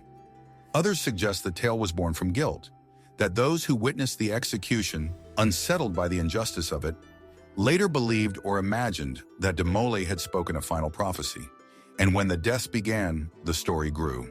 But there is another possibility, that the Templars, long rumored to possess arcane knowledge and relics of great power, had placed protections around their leadership. That de Molay's death triggered something, a spiritual mechanism, a sacred bond sealed with fire and blood. Could the Templars have left behind more than gold? Could they have woven their legacy into a pattern of vengeance? In the centuries that followed, the legend of the curse expanded. Secret societies claimed descent from the Templars. Occultists invoked the Grand Master's name in rituals. Writers from Voltaire to Umberto Eco retold the tale with fascination. And always at the center was that burning figure, Jacques de Molay, calling out for justice from the pyre. The kingdom of Prester John, a mythical realm of the East. In the vaulted halls of medieval courts, among tapestries of lions and dragons, whispers of a distant kingdom traveled like smoke. It was said to lie beyond the known world, somewhere past the lands of the Saracens, through deserts too wide to cross, across rivers that ran with stones. A place ruled by a mighty king and priest, a man of unmatched wisdom, wealth, and Christian virtue. His name was Prester John. He was said to be both monarch and holy man, sovereign of a realm where the righteous lived in harmony and abundance. His kingdom overflowed with precious gems, healing springs, and beasts of fantastic kind, griffins, unicorns, and phoenixes. No crime marred his lands. No injustice took root. His people were Christian, devout, and protected by divine favor. But where was this kingdom? That question would consume generations of European monarchs, popes, and explorers alike. The legend of Prester John first took root in the 12th century. In 1165, a letter began circulating through the courts of Europe, purportedly written by Prester John himself and addressed to the Byzantine Emperor Manuel I Komnenos. The letter described his magnificent realm in vivid detail. 72 kings paid him tribute. His palace had columns of crystal, and his armies included archbishops and dragons. But it wasn't just fantasy, it also promised alliance. Prester John, it claimed, stood ready to join the Christian world in a final crusade against Islam. For the embattled rulers of Europe, locked in bitter struggles in the Holy Land, the idea of a powerful Christian monarch rising in the East was intoxicating. Hope turned to obsession. But was there any truth to the story? Some believe Prester John ruled somewhere in India, an ancient seat of exotic wonders and early Christian enclaves. Others placed him in Central Asia, perhaps as far as China, where the vast Mongol Empire was then beginning its rise. Envoys were dispatched. Letters carried east on caravans. Maps were redrawn to include the mythical kingdom. Some explorers even reported glimpses: cities carved of gold, temples untouched by time, mountains where crosses had been raised in secret. But no concrete evidence ever surfaced, and yet the myth refused to die. By the 13th century, with the Mongol Empire expanding rapidly, many European thinkers linked Prester John with one of its mysterious Khans. Could this powerful, seemingly invincible Eastern force be the long-awaited Christian king in disguise? Some missionaries believed so. Others were disappointed when the Mongols failed to embrace Christianity or actively fought against it. So the legend shifted again. This time it settled in Africa. By the 14th century, explorers and merchants turned their gaze to the Ethiopian highlands, where a long-established Christian kingdom ruled by the Solomonic dynasty had resisted Islamic expansion for centuries. Ethiopia, already home to ancient churches and Christian texts, seemed to fit the mold. Portuguese explorers were especially intrigued. By the 15th century, they began reaching out, convinced that the Emperor of Ethiopia was Prester John, or at least his descendant. But the Ethiopian kings denied the title. They were Christian, yes, isolated, yes, but they had never heard of Prester John. Still, maps across Europe began marking the region with his name. Cartographers sketched mountain ranges and palaces with Christian crosses deep in the African interior. The kingdom had moved not because it had been found, but because it could not be let go. Was Prester John ever real? Most modern historians agree the legend was a fusion, an echo of early Christian hopes projected onto the unknown. Ancient tales of St. Thomas's mission to India, travelers' reports of distant monarchies, and the enduring desire for a powerful ally in the East combined to give shape to a myth that outlived its origin. But there are stranger theories. Some suggest the original letter attributed to Prester John may have been crafted deliberately, an early example of geopolitical propaganda written by European clergy or nobles to inspire hope and galvanize crusading efforts. Others wonder if the story was rooted in a real figure, perhaps a Nestorian bishop or king of a Christianized tribe in Central Asia. The collapse of those cultures beneath the tide of Mongol expansion may have erased any evidence.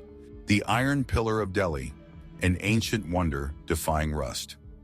In the courtyard of the Qutbi complex, just south of the modern sprawl of New Delhi, a solitary column rises quietly from the stone. At first glance, it may seem unremarkable. Just over 7 meters tall, unadorned at the top, its base crowned by delicate carvings, nearly worn away by centuries of footsteps and wind. But this is no ordinary monument. This is the Iron Pillar of Delhi, an object that has baffled metallurgists, historians, and archaeologists alike. What makes the pillar remarkable is not its appearance, but its resilience. For over 1,600 years, it has stood beneath open skies, enduring monsoon rains, scorching summers, and the humid air of northern India. And yet, despite being composed almost entirely of wrought iron, it has not rusted, not in the way one would expect, not like any modern iron exposed to the elements. Why? That question, simple in form, complex in answer, has lingered since the pillar was first studied in detail by British engineers in the 19th century. Dating back to the Gupta period, around the 4th century AD, the Iron Pillar bears an inscription in Sanskrit. It praises King Chandra Gupta II, referring to him as a devotee of the god Vishnu, and boasts of his military victories and moral virtue. But the identity of the king, though historically significant, is not the source of the mystery. It is the iron itself. How was such a massive structure forged during a time when industrial metallurgy, as we understand it today, did not exist? The pillar weighs over 6 tons and is composed of 99.72% pure wrought iron, an extraordinary level of purity for its era. There is no evidence of casting. Instead, it was likely forged through hammer welding, an arduous, labor-intensive process involving heating and joining large chunks of iron repeatedly hammered into shape. Even by modern standards, constructing something so large and enduring would require considerable planning, resources, and technical skill. But it is not just the construction that invites awe, it is the corrosion, or more precisely, the lack of it. Despite its age, the Iron Pillar shows minimal signs of rust. Thin surface patches do exist, but they have stabilized rather than spread.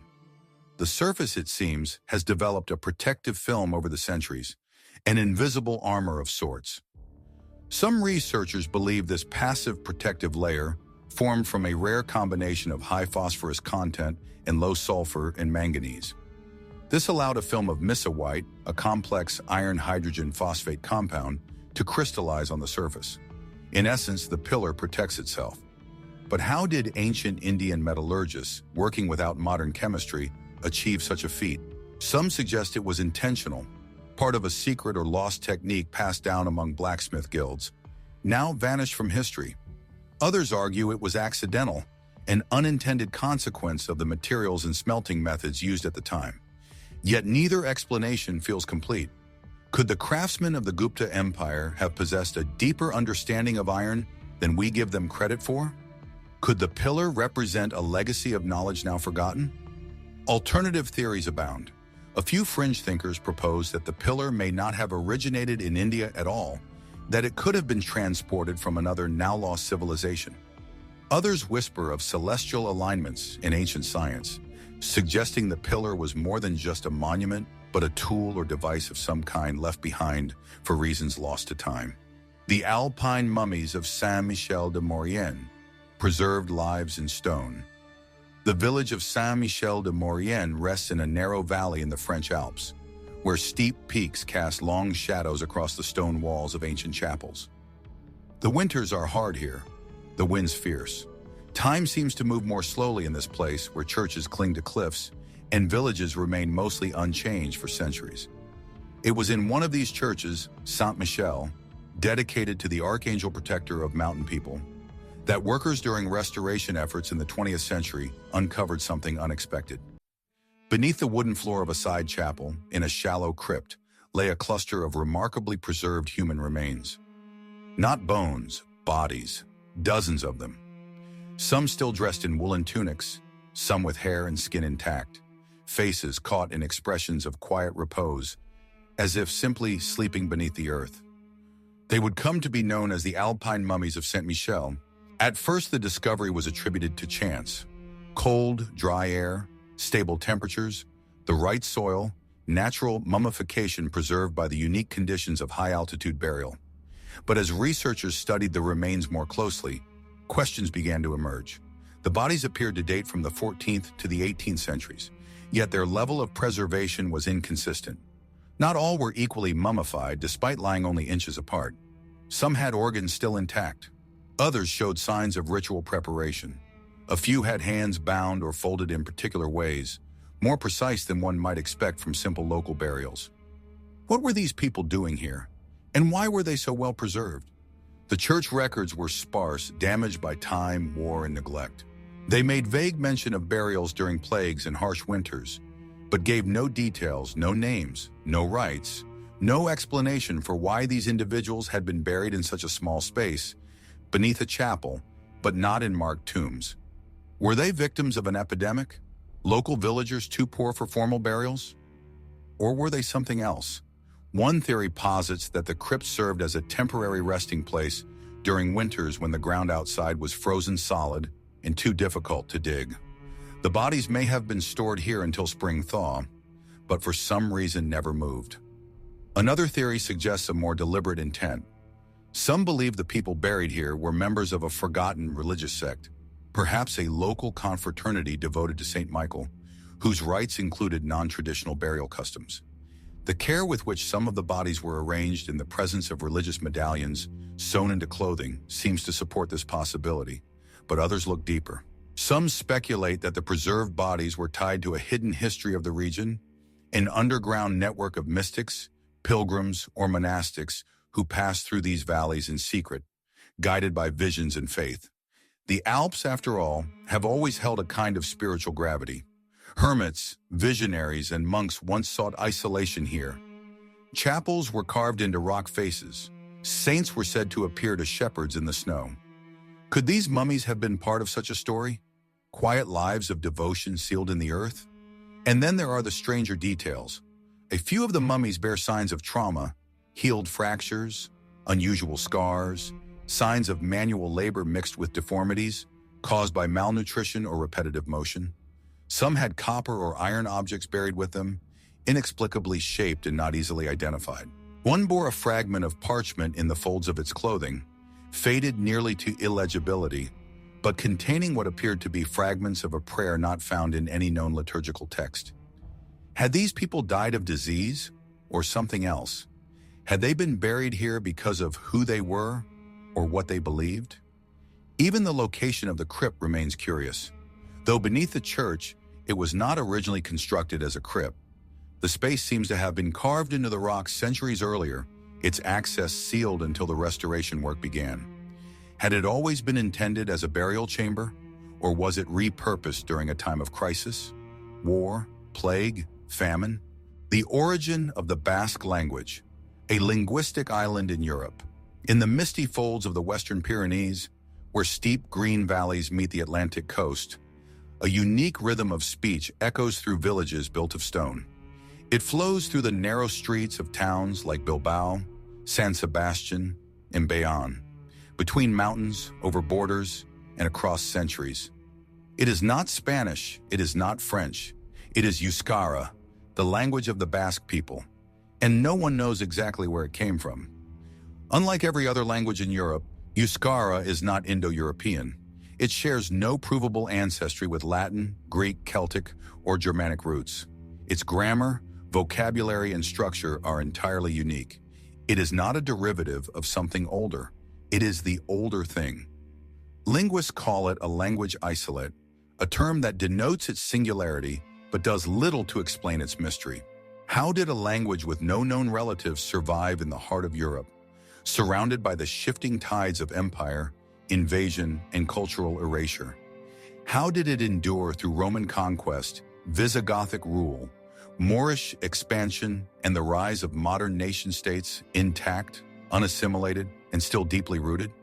Some believe Euskara is the last living voice of pre-Indo-European Europe, a linguistic fossil that somehow survived when all others were swept away, a remnant of the languages spoken by hunter-gatherers and early farmers before the spread of Indo-European dialects around 4,000 years ago. If true, this would make Basque not just a curiosity, but a direct link to Europe's deepest past. But the theory, while compelling, raises further questions. If Euskara is a remnant of ancient Europe, why is it found only in this small mountainous pocket straddling Spain and France? What happened to the other languages of its kind? And why has no direct ancestral form of Euskara ever been discovered in archaeological or epigraphic record? The Roman Empire, so meticulous in its documentation, made note of many local languages, but mentions of Basque or its earlier forms are frustratingly scarce. Some believe the Romans may have mistaken the language for a variant of Iberian, a now extinct script and tongue once spoken across the Iberian Peninsula. But even Iberian, despite some similarities in sound, shows no concrete linguistic link to Basque. Could the Basques have arrived from somewhere else? A more speculative theory suggests a link between Basque and the languages of the Caucasus, particularly Georgian or Chechen. These languages share a few typological similarities, such as ergative grammar structures and an emphasis on consonants. But the evidence is thin, and no genetic or archaeological trail supports such a migration. Others have pointed further afield, noting a few faint resemblances between Basque and languages once spoken in ancient Mesopotamia or North Africa. Again, the similarities seem more poetic than proven. What if Euskara didn't arrive? What if it never left? What if, long before Indo-European languages swept across the continent, long before Greek met Latin and Celtic spread through the rivers and hills, there was a network of languages that dotted the landscape? Languages like Euskara, distinct and localized, evolving quietly in valleys and coastlines. And what if Euskara is the last survivor of that lost network? If so, the Basque people have guarded more than just a language. They've preserved a window into a forgotten era, a time before borders, before history was written, when language was the shape of a world not yet named. Still, mysteries remain. Even within the Basque country itself, dialects vary dramatically. Villages just a few miles apart sometimes speak forms of Euskara, so different they are barely mutually intelligible. This linguistic fragmentation suggests great age, more time for variations to grow independently, but also complicates the effort to reconstruct any original form. And then there is the question of writing. Euskara, for most of its history, was an oral language. Written records only begin to appear in the Middle Ages, long after the language had likely existed for thousands of years. The earliest known text in Basque is the Glossus Emilianensis, a set of marginal notes written in the 10th or 11th century, mixed with Latin and Spanish. The sunken city of Vineta, a Baltic Atlantis, along the windswept shores of the Baltic Sea, where the sand shifts with the tides and the air carries the scent of salt and pine, fishermen still tell stories when the fog rolls in. Stories of church bells that ring beneath the waves, of towers glimpsed through sea mist, of a city that was once the richest in the north until the sea swallowed it whole. They call it Vineta. According to medieval chronicles, Vineta was a great port city, vast, multicultural, and opulently wealthy. Situated somewhere along the southern Baltic coast, perhaps near modern-day Germany or Poland, it was said to be a hub of commerce and diplomacy. Merchants from Byzantium, Scandinavia, the Islamic world, and beyond allegedly passed through its gates. Its markets glittered with gold. Its temples honored many gods, and its people lived in luxury unknown to their neighbors. But no trace of the city remains above ground today. No walls, no streets, no ruins, just a legend and a mystery. The earliest written references to Vineta appear in the 11th and 12th centuries in the works of chroniclers such as Adam of Bremen and Helmut of Bosau. They describe it as a marvel of the world, a city of incomparable grandeur, inhabited by Slavs, and known for its pagan rituals and open trade. But they also hint at a fall, sudden, dramatic, and final. One version of the legend tells of moral decay, that the people of Vineta rich and arrogant, turned away from virtue. They mocked religion, they rejected humility, and in punishment, the sea rose and took the city. A second version speaks of betrayal, that a Christian missionary rejected and humiliated, cursed the city before departing, and that his words took root in the waves. And yet another tells of simple hubris, that the people dug too greedily, built too high, or neglected the gods who had once protected them. But where was Vineta really? Historians and archaeologists have long searched for clues. One candidate is the town of Wolin on an island of the same name off the Polish coast. Excavations there have revealed an important medieval settlement, multi-ethnic, bustling with trade, and protected by ramparts. Some believe Wolin may have been the real Vineta, or at least its inspiration. Viking artifacts, Islamic coins, and Byzantine ornaments have all been found there, suggesting far-reaching trade connections. But Wolin was never submerged. It still stands today. Smaller and quieter, yes, but intact. The sea did not take it.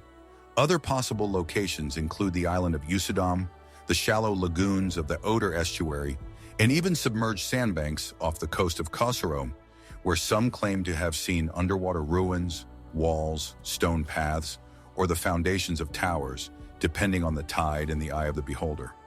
Modern sonar mapping has revealed anomalies in these areas. Rectangular formations, linear patterns, displaced stones in shapes not easily explained by nature, but none have yielded definitive proof. Could these be remnants of Vineta? Or are they natural formations shaped by centuries of shifting sediment or ice? Skeptics argue that Vineta is more myth than memory, a medieval Atlantis born from regional pride, religious cautionary tales, and the enduring power of a city imagined rather than remembered. But others point out how persistent the story is across centuries and cultures. The legend has remained, carried in chronicles, songs, and even nautical charts. In some, Vineta is drawn faintly on maps long after it should have vanished, often paired with the phrase civitas submersa, sunken city. The Kennedy Manuscript, a cursed book from Scotland. The Scottish Highlands are a land of slate-gray skies, ancient forests, and mist-covered lochs. Amid the rolling heather and wind-worn hills lie the remnants of forgotten abbeys, half-buried stone, crumbling towers, and graves long overgrown with moss. It was in one such ruin, according to local tradition, that a strange book was found. Its vellum pages stiff with age, its ink faded to the color of dried blood. They called it the Kennedy Manuscript. Bound in dark leather and sealed with rusted clasps, the manuscript bore no title on its cover. It was unearthed, according to early 19th century accounts, during restoration work at the ruins of Crossraguel Abbey, once a stronghold of the powerful Kennedy clan in medieval Scotland, found tucked behind a loose stone in the wall of a side chapel. The book was wrapped in linen and tucked beside a carved bone cross. Its contents remain a mystery, at least in part. Portions of the manuscript, now held in fragments at the National Library of Scotland, are written in Latin and Middle Scots and appear to contain a mix of religious texts, genealogical records, and cryptic poetry. But not all of it can be translated. A portion of the book is written in a cipher, a complex substitution code that has resisted full decryption even in the modern age. What has been translated, however, is enough to raise eyebrows. There are references to a binding made in ink and flesh, to the tongue that breaks bloodlines, and to a curse spoken not in anger, but in cold law. One section appears to recount a dream or vision of a tower struck by lightning, a red star falling into a glen, and a child born under silence, who shall unmake a house of stones. But beyond the language, it is the manuscript's alleged effect on those who possessed it that birthed its darker legend. After its discovery, the manuscript was taken into private custody by a descendant of the Kennedy family.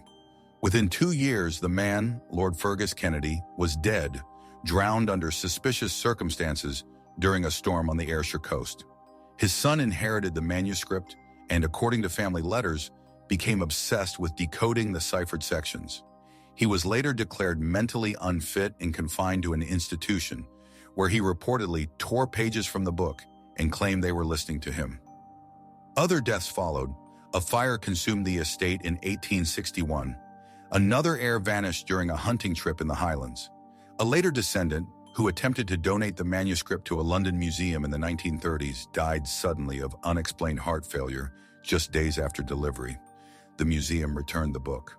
Was it all coincidence? Skeptics argue that the so-called curse is nothing more than an invention of Gothic imagination, a blend of family tragedy and historical accident exaggerated by generations eager to attach meaning to loss. The Highlands, after all, are rich with folklore. Tales of cursed relics, second sight, and fateful omens are part of the cultural fabric. But others believe the manuscript contains something more than superstition. Some researchers have proposed that the Kennedy manuscript may have been a legal or magical document, an oath or contract created by a 15th century abbot with ties to both Catholicism and older, pre-Christian traditions. A form of binding curse designed not as punishment, but as protection, meant to defend a bloodline from betrayal or dilution. The dancing statues of Wells Cathedral, stone figures in motion. At the edge of the Mendip Hills in Somerset, England, stands one of the most captivating cathedrals of the medieval world, Wells Cathedral. Its honey-colored stone glows in morning light, its Gothic arches rising like a frozen wave. To step inside is to enter a space suspended in time. Ribbed vaults stretch overhead, and sunlight spills through stained glass in pools of quiet color. But among the sacred geometry and hushed reverence, there is something unexpected. Above the Jesse window, high on the west front of the cathedral and scattered along its interior niches, stand figures not locked in solemnity, but in motion. Dozens of carved statues dating back to the 13th and 14th centuries appear to twist, leap, and gesture, not as saints or martyrs frozen in veneration, but as if mid-dance. Arms raised, garments flowing, expressions caught in animated display. For centuries, locals and visitors alike have referred to them as the dancing statues. At first, they seem no more than an artistic flourish, a unique aesthetic choice by the cathedral's master masons. Wells Cathedral was, after all, known for its innovative sculpture. The facade alone features over 300 figures, an immense gallery of carved saints, kings, and angels unlike any other in England. But these particular statues are different. They seem alive. Too alive. One figure appears to balance on the edge of a pedestal, foot lifted as though caught mid-leap. Another leans into a partner whose features are strangely eroded, as if worn by more than time. Several appear to look not outward at the congregation, but inward at each other. And then there are the accounts. Scattered across centuries are stories, mostly quiet, mostly secondhand, of the statues moving, not in broad, theatrical ways, but subtly, a tilt of the head, a raised arm where before it had hung. Choir boys in the 17th century reportedly claimed they would return in the morning to find a hand turned, a foot shifted. A visitor in the 19th century described a strange creaking sound during evensong, followed by the unmistakable sense that the figures above the choir had changed position. None of these claims were ever verified. The statues remained where they were, and yet the rumors persisted. What explanation could there be? Architecturally, the cathedral does hold mechanical marvels. The Wells Cathedral clock, for instance, is one of the oldest working clocks in the world, dating to the late 14th century. Above it, nightly figures ride in circles, mechanically striking bells on the quarter hour, a medieval automaton that still functions today. Could the dancing statues have once been part of a larger mechanism? Some scholars have speculated that the cathedral's designers, inspired by the movement of the clock, may have attempted a second, more ambitious project, a kinetic sculpture moved by hidden gears or pulleys. If so, no mechanism survives and no records confirm its existence. But the design of the figures themselves raises deeper questions. Why were these particular statues made with such vivid movement when others, saints, bishops, even archangels, remain still and dignified? Why are the dancing figures placed where they are, close enough to the public to be noticed, but just high enough to be out of reach? And why do some appear in places with no clear liturgical or narrative function? Some theorists suggest an older inspiration. Long before the cathedral was built, the area around Wells was known for its sacred springs. The very name of the town derived from the ancient wells that once bubbled through the limestone, believed by pagan inhabitants to hold healing properties. Could the dancing statues be a remnant of earlier spiritual traditions, subtly woven into Christian stonework? Were they meant to honor a seasonal rite, a procession at the equinox, a forgotten festival absorbed but not erased by the church? King John's lost treasure, a royal fortune swallowed by the Wash. The flat, windswept landscape of the Wash is unlike any other in England. It stretches for miles, mud flats, salt marshes, tidal creeks, and brackish channels. Beneath its calm surface lies centuries of history, ships lost, villages swallowed, and somewhere perhaps a royal treasure buried deep in the silt. On the morning of October 12, 1216, King John of England was fleeing. The country was in chaos. His barons had rebelled against him, angry over heavy taxation and broken promises. Just the year before, he had been forced to seal the Magna Carta at Runnymede, an event that would echo through history, though John had no intention of honoring its terms. War followed. France had invaded. Castles fell. Roads were no longer safe. John was sick, likely suffering from dysentery, and desperate to reach the safety of Newark Castle. To avoid enemy forces and difficult terrain, he made the fateful decision to split his party. He would ride ahead with his guards and advisors, while his baggage train, laden with wagons, horses, carts, and a significant portion of the English crown jewels, would take a longer route across the Wash during low tide. They would never arrive. According to chroniclers of the time, the tide came in faster than expected, swallowing the causeway beneath them. The heavy wagons became mired in the mud. The treasure was lost to the sea. John died days later at Newark, leaving behind a legacy marked by failure, betrayal, and collapse. But what exactly was lost? That question has haunted historians, treasure hunters, and archaeologists for generations. The crown jewels in 1216 were not as we know them today. The modern regalia, St. Edward's crown, the imperial state crown, were created centuries later. John's treasure likely included a mix of coronation regalia, holy relics, state documents, and personal wealth. Golden goblets, silver plate, jeweled reliquaries, ceremonial swords and coins. Perhaps even ancient artifacts passed down from previous monarchs. Contemporary sources differ in detail. Some mention specific items like the Sword of Tristan, a legendary blade believed to have mystical powers.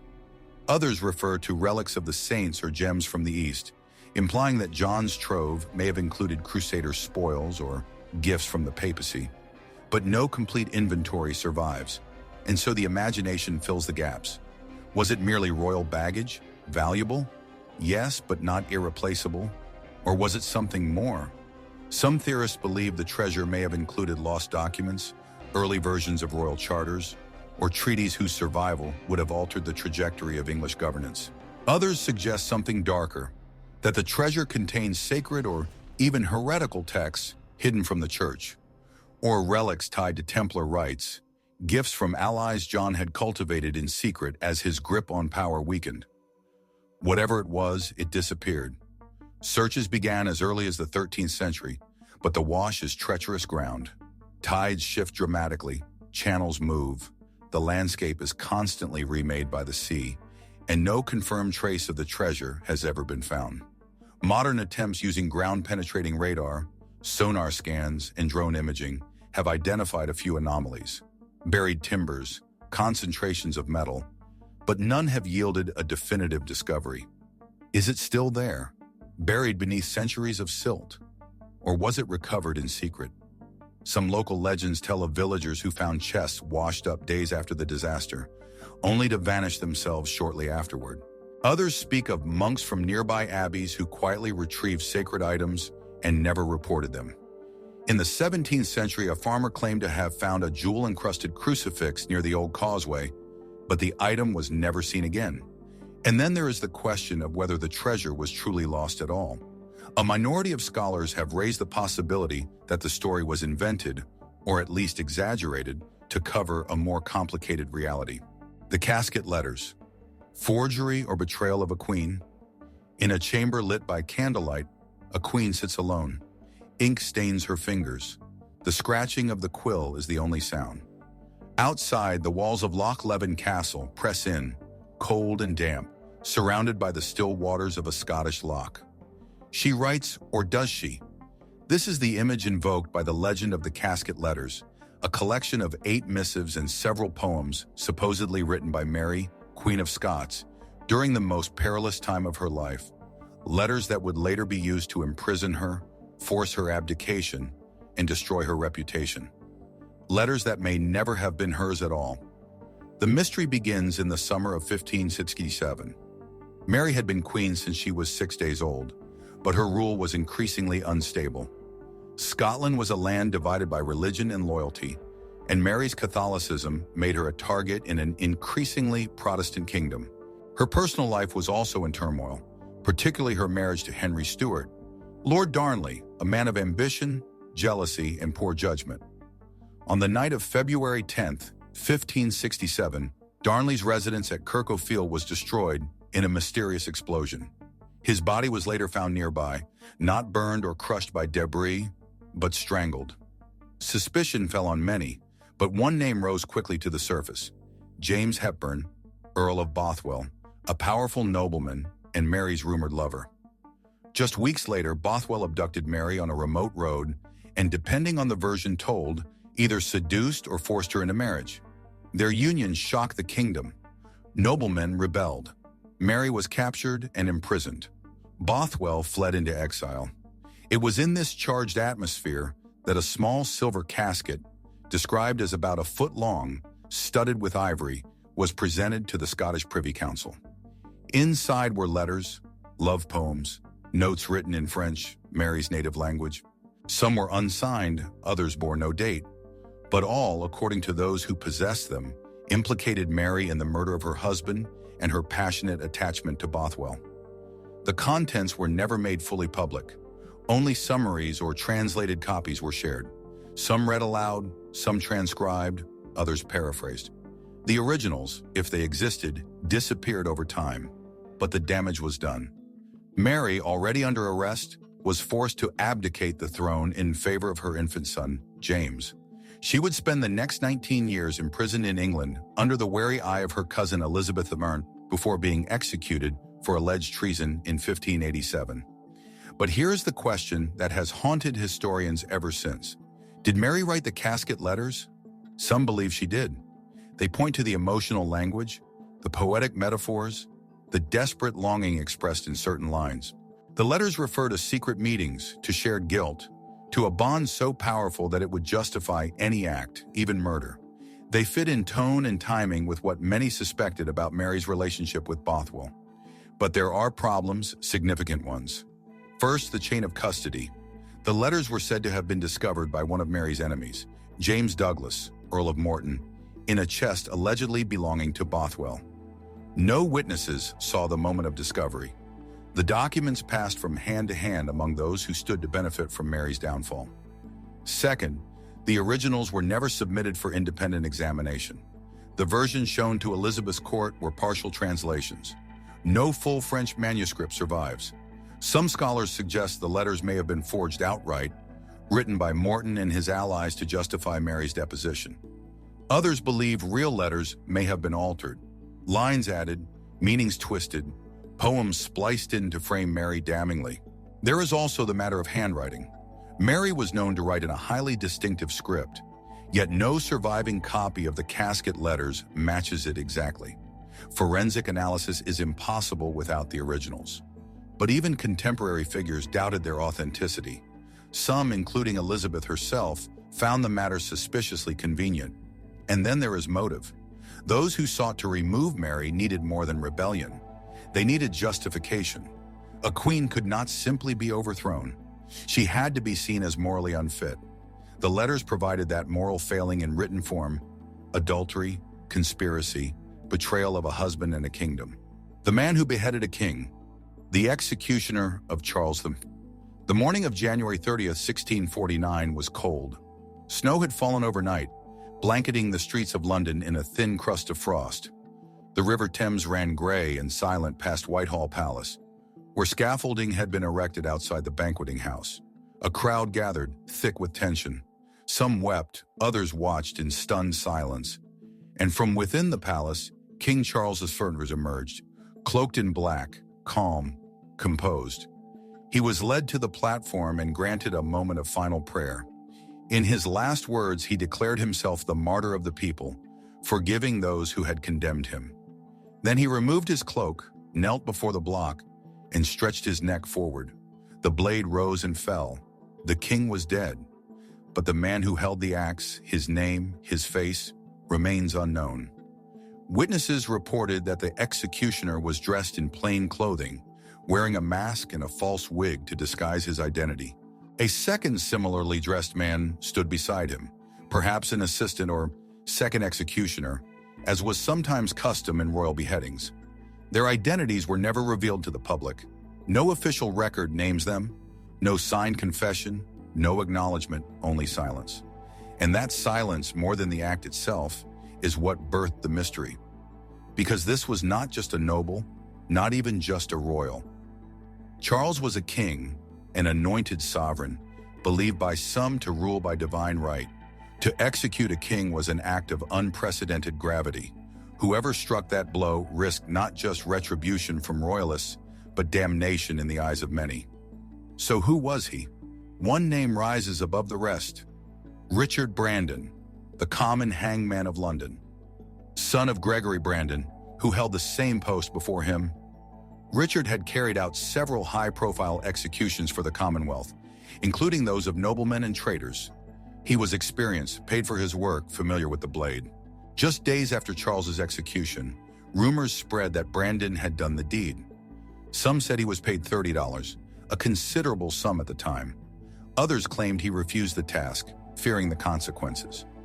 An anonymous pamphlet, The Confession of Richard Brandon, emerged shortly after his death, claiming he had confessed on his deathbed to beheading the king.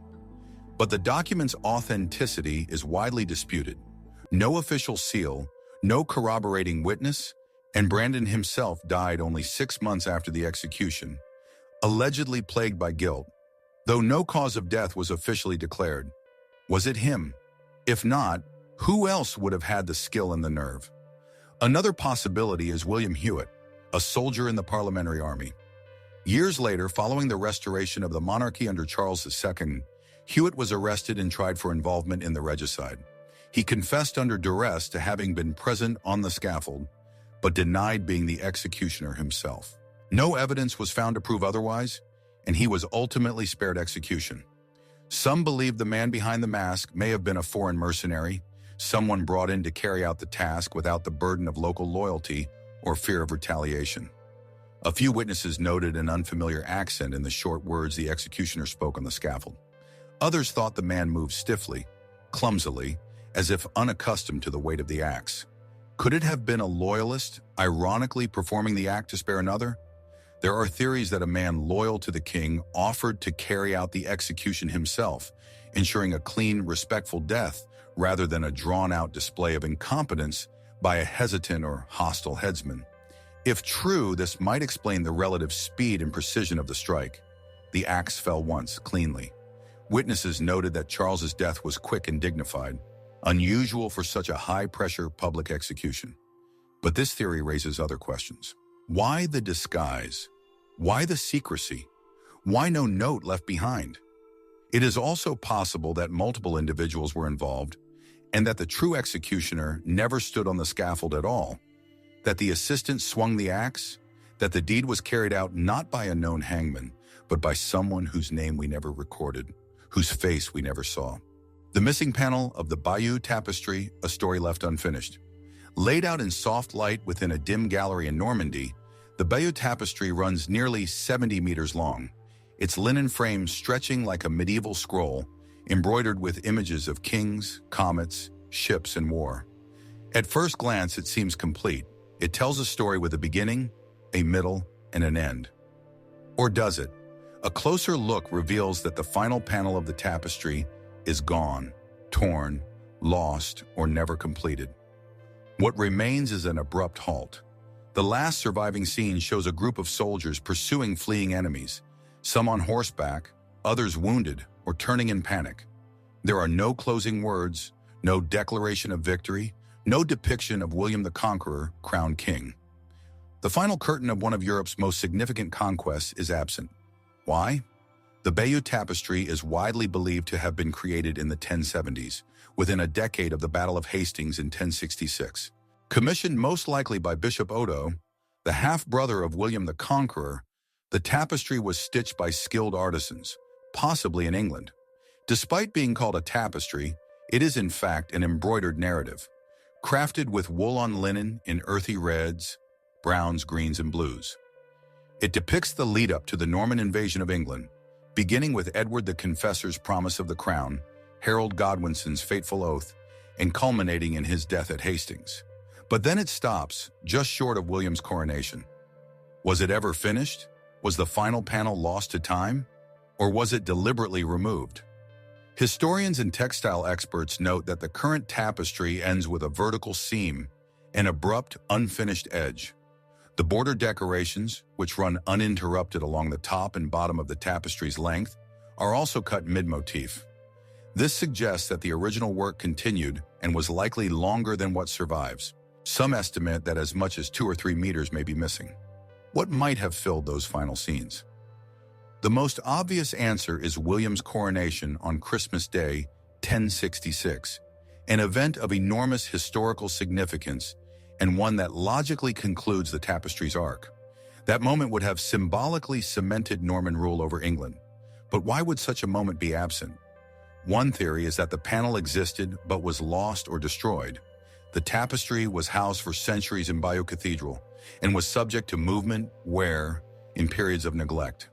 It was even used as a covering for carts during the French Revolution. It is not unthinkable that the final section was simply damaged beyond repair or cut away during a period when its historical value was not fully appreciated. Another theory suggests a more deliberate omission. Could it be that the final panel depicted something too controversial? Some speculate that the last scene may have shown not just William's coronation, but the resistance and unrest that followed. William's rule in England was far from peaceful. The harrying of the North, a brutal campaign of suppression, left thousands dead and entire regions burned. Might the missing panel have illustrated this darker chapter, one that Odo, or later caretakers, preferred to forget? Others point to the idea of political propaganda. The tapestry, after all, is not a neutral document. It frames the Norman invasion with subtle legitimacy, suggesting Harold broke his oath and implying divine approval for William's conquest. A missing final panel might have undercut that narrative, perhaps showing Harold's body being honored by the English, or William met with resistance instead of triumph. The Cross of the Angels, a divine gift in Oviedo. In the quiet city of Oviedo, nestled in the green folds of Asturias, the Cathedral of San Salvador rises like a stone sentinel. Within its relic chamber, under soft lights in the gaze of centuries, rests a cross unlike any other, a glowing artifact of delicate filigree, gold, and gemstones. Known as the Cruz de los Angeles, or the Cross of the Angels, it gleams from behind protective glass, its radiant form shaped like a Greek cross, equal-armed, symmetrical. At its center, a medallion of gold. Around it, delicate latticework studded with sapphires, garnets, pearls, and emeralds, each one glinting with a soft, eerie luster. It is undeniably beautiful, and its origin is a story wrapped in wonder.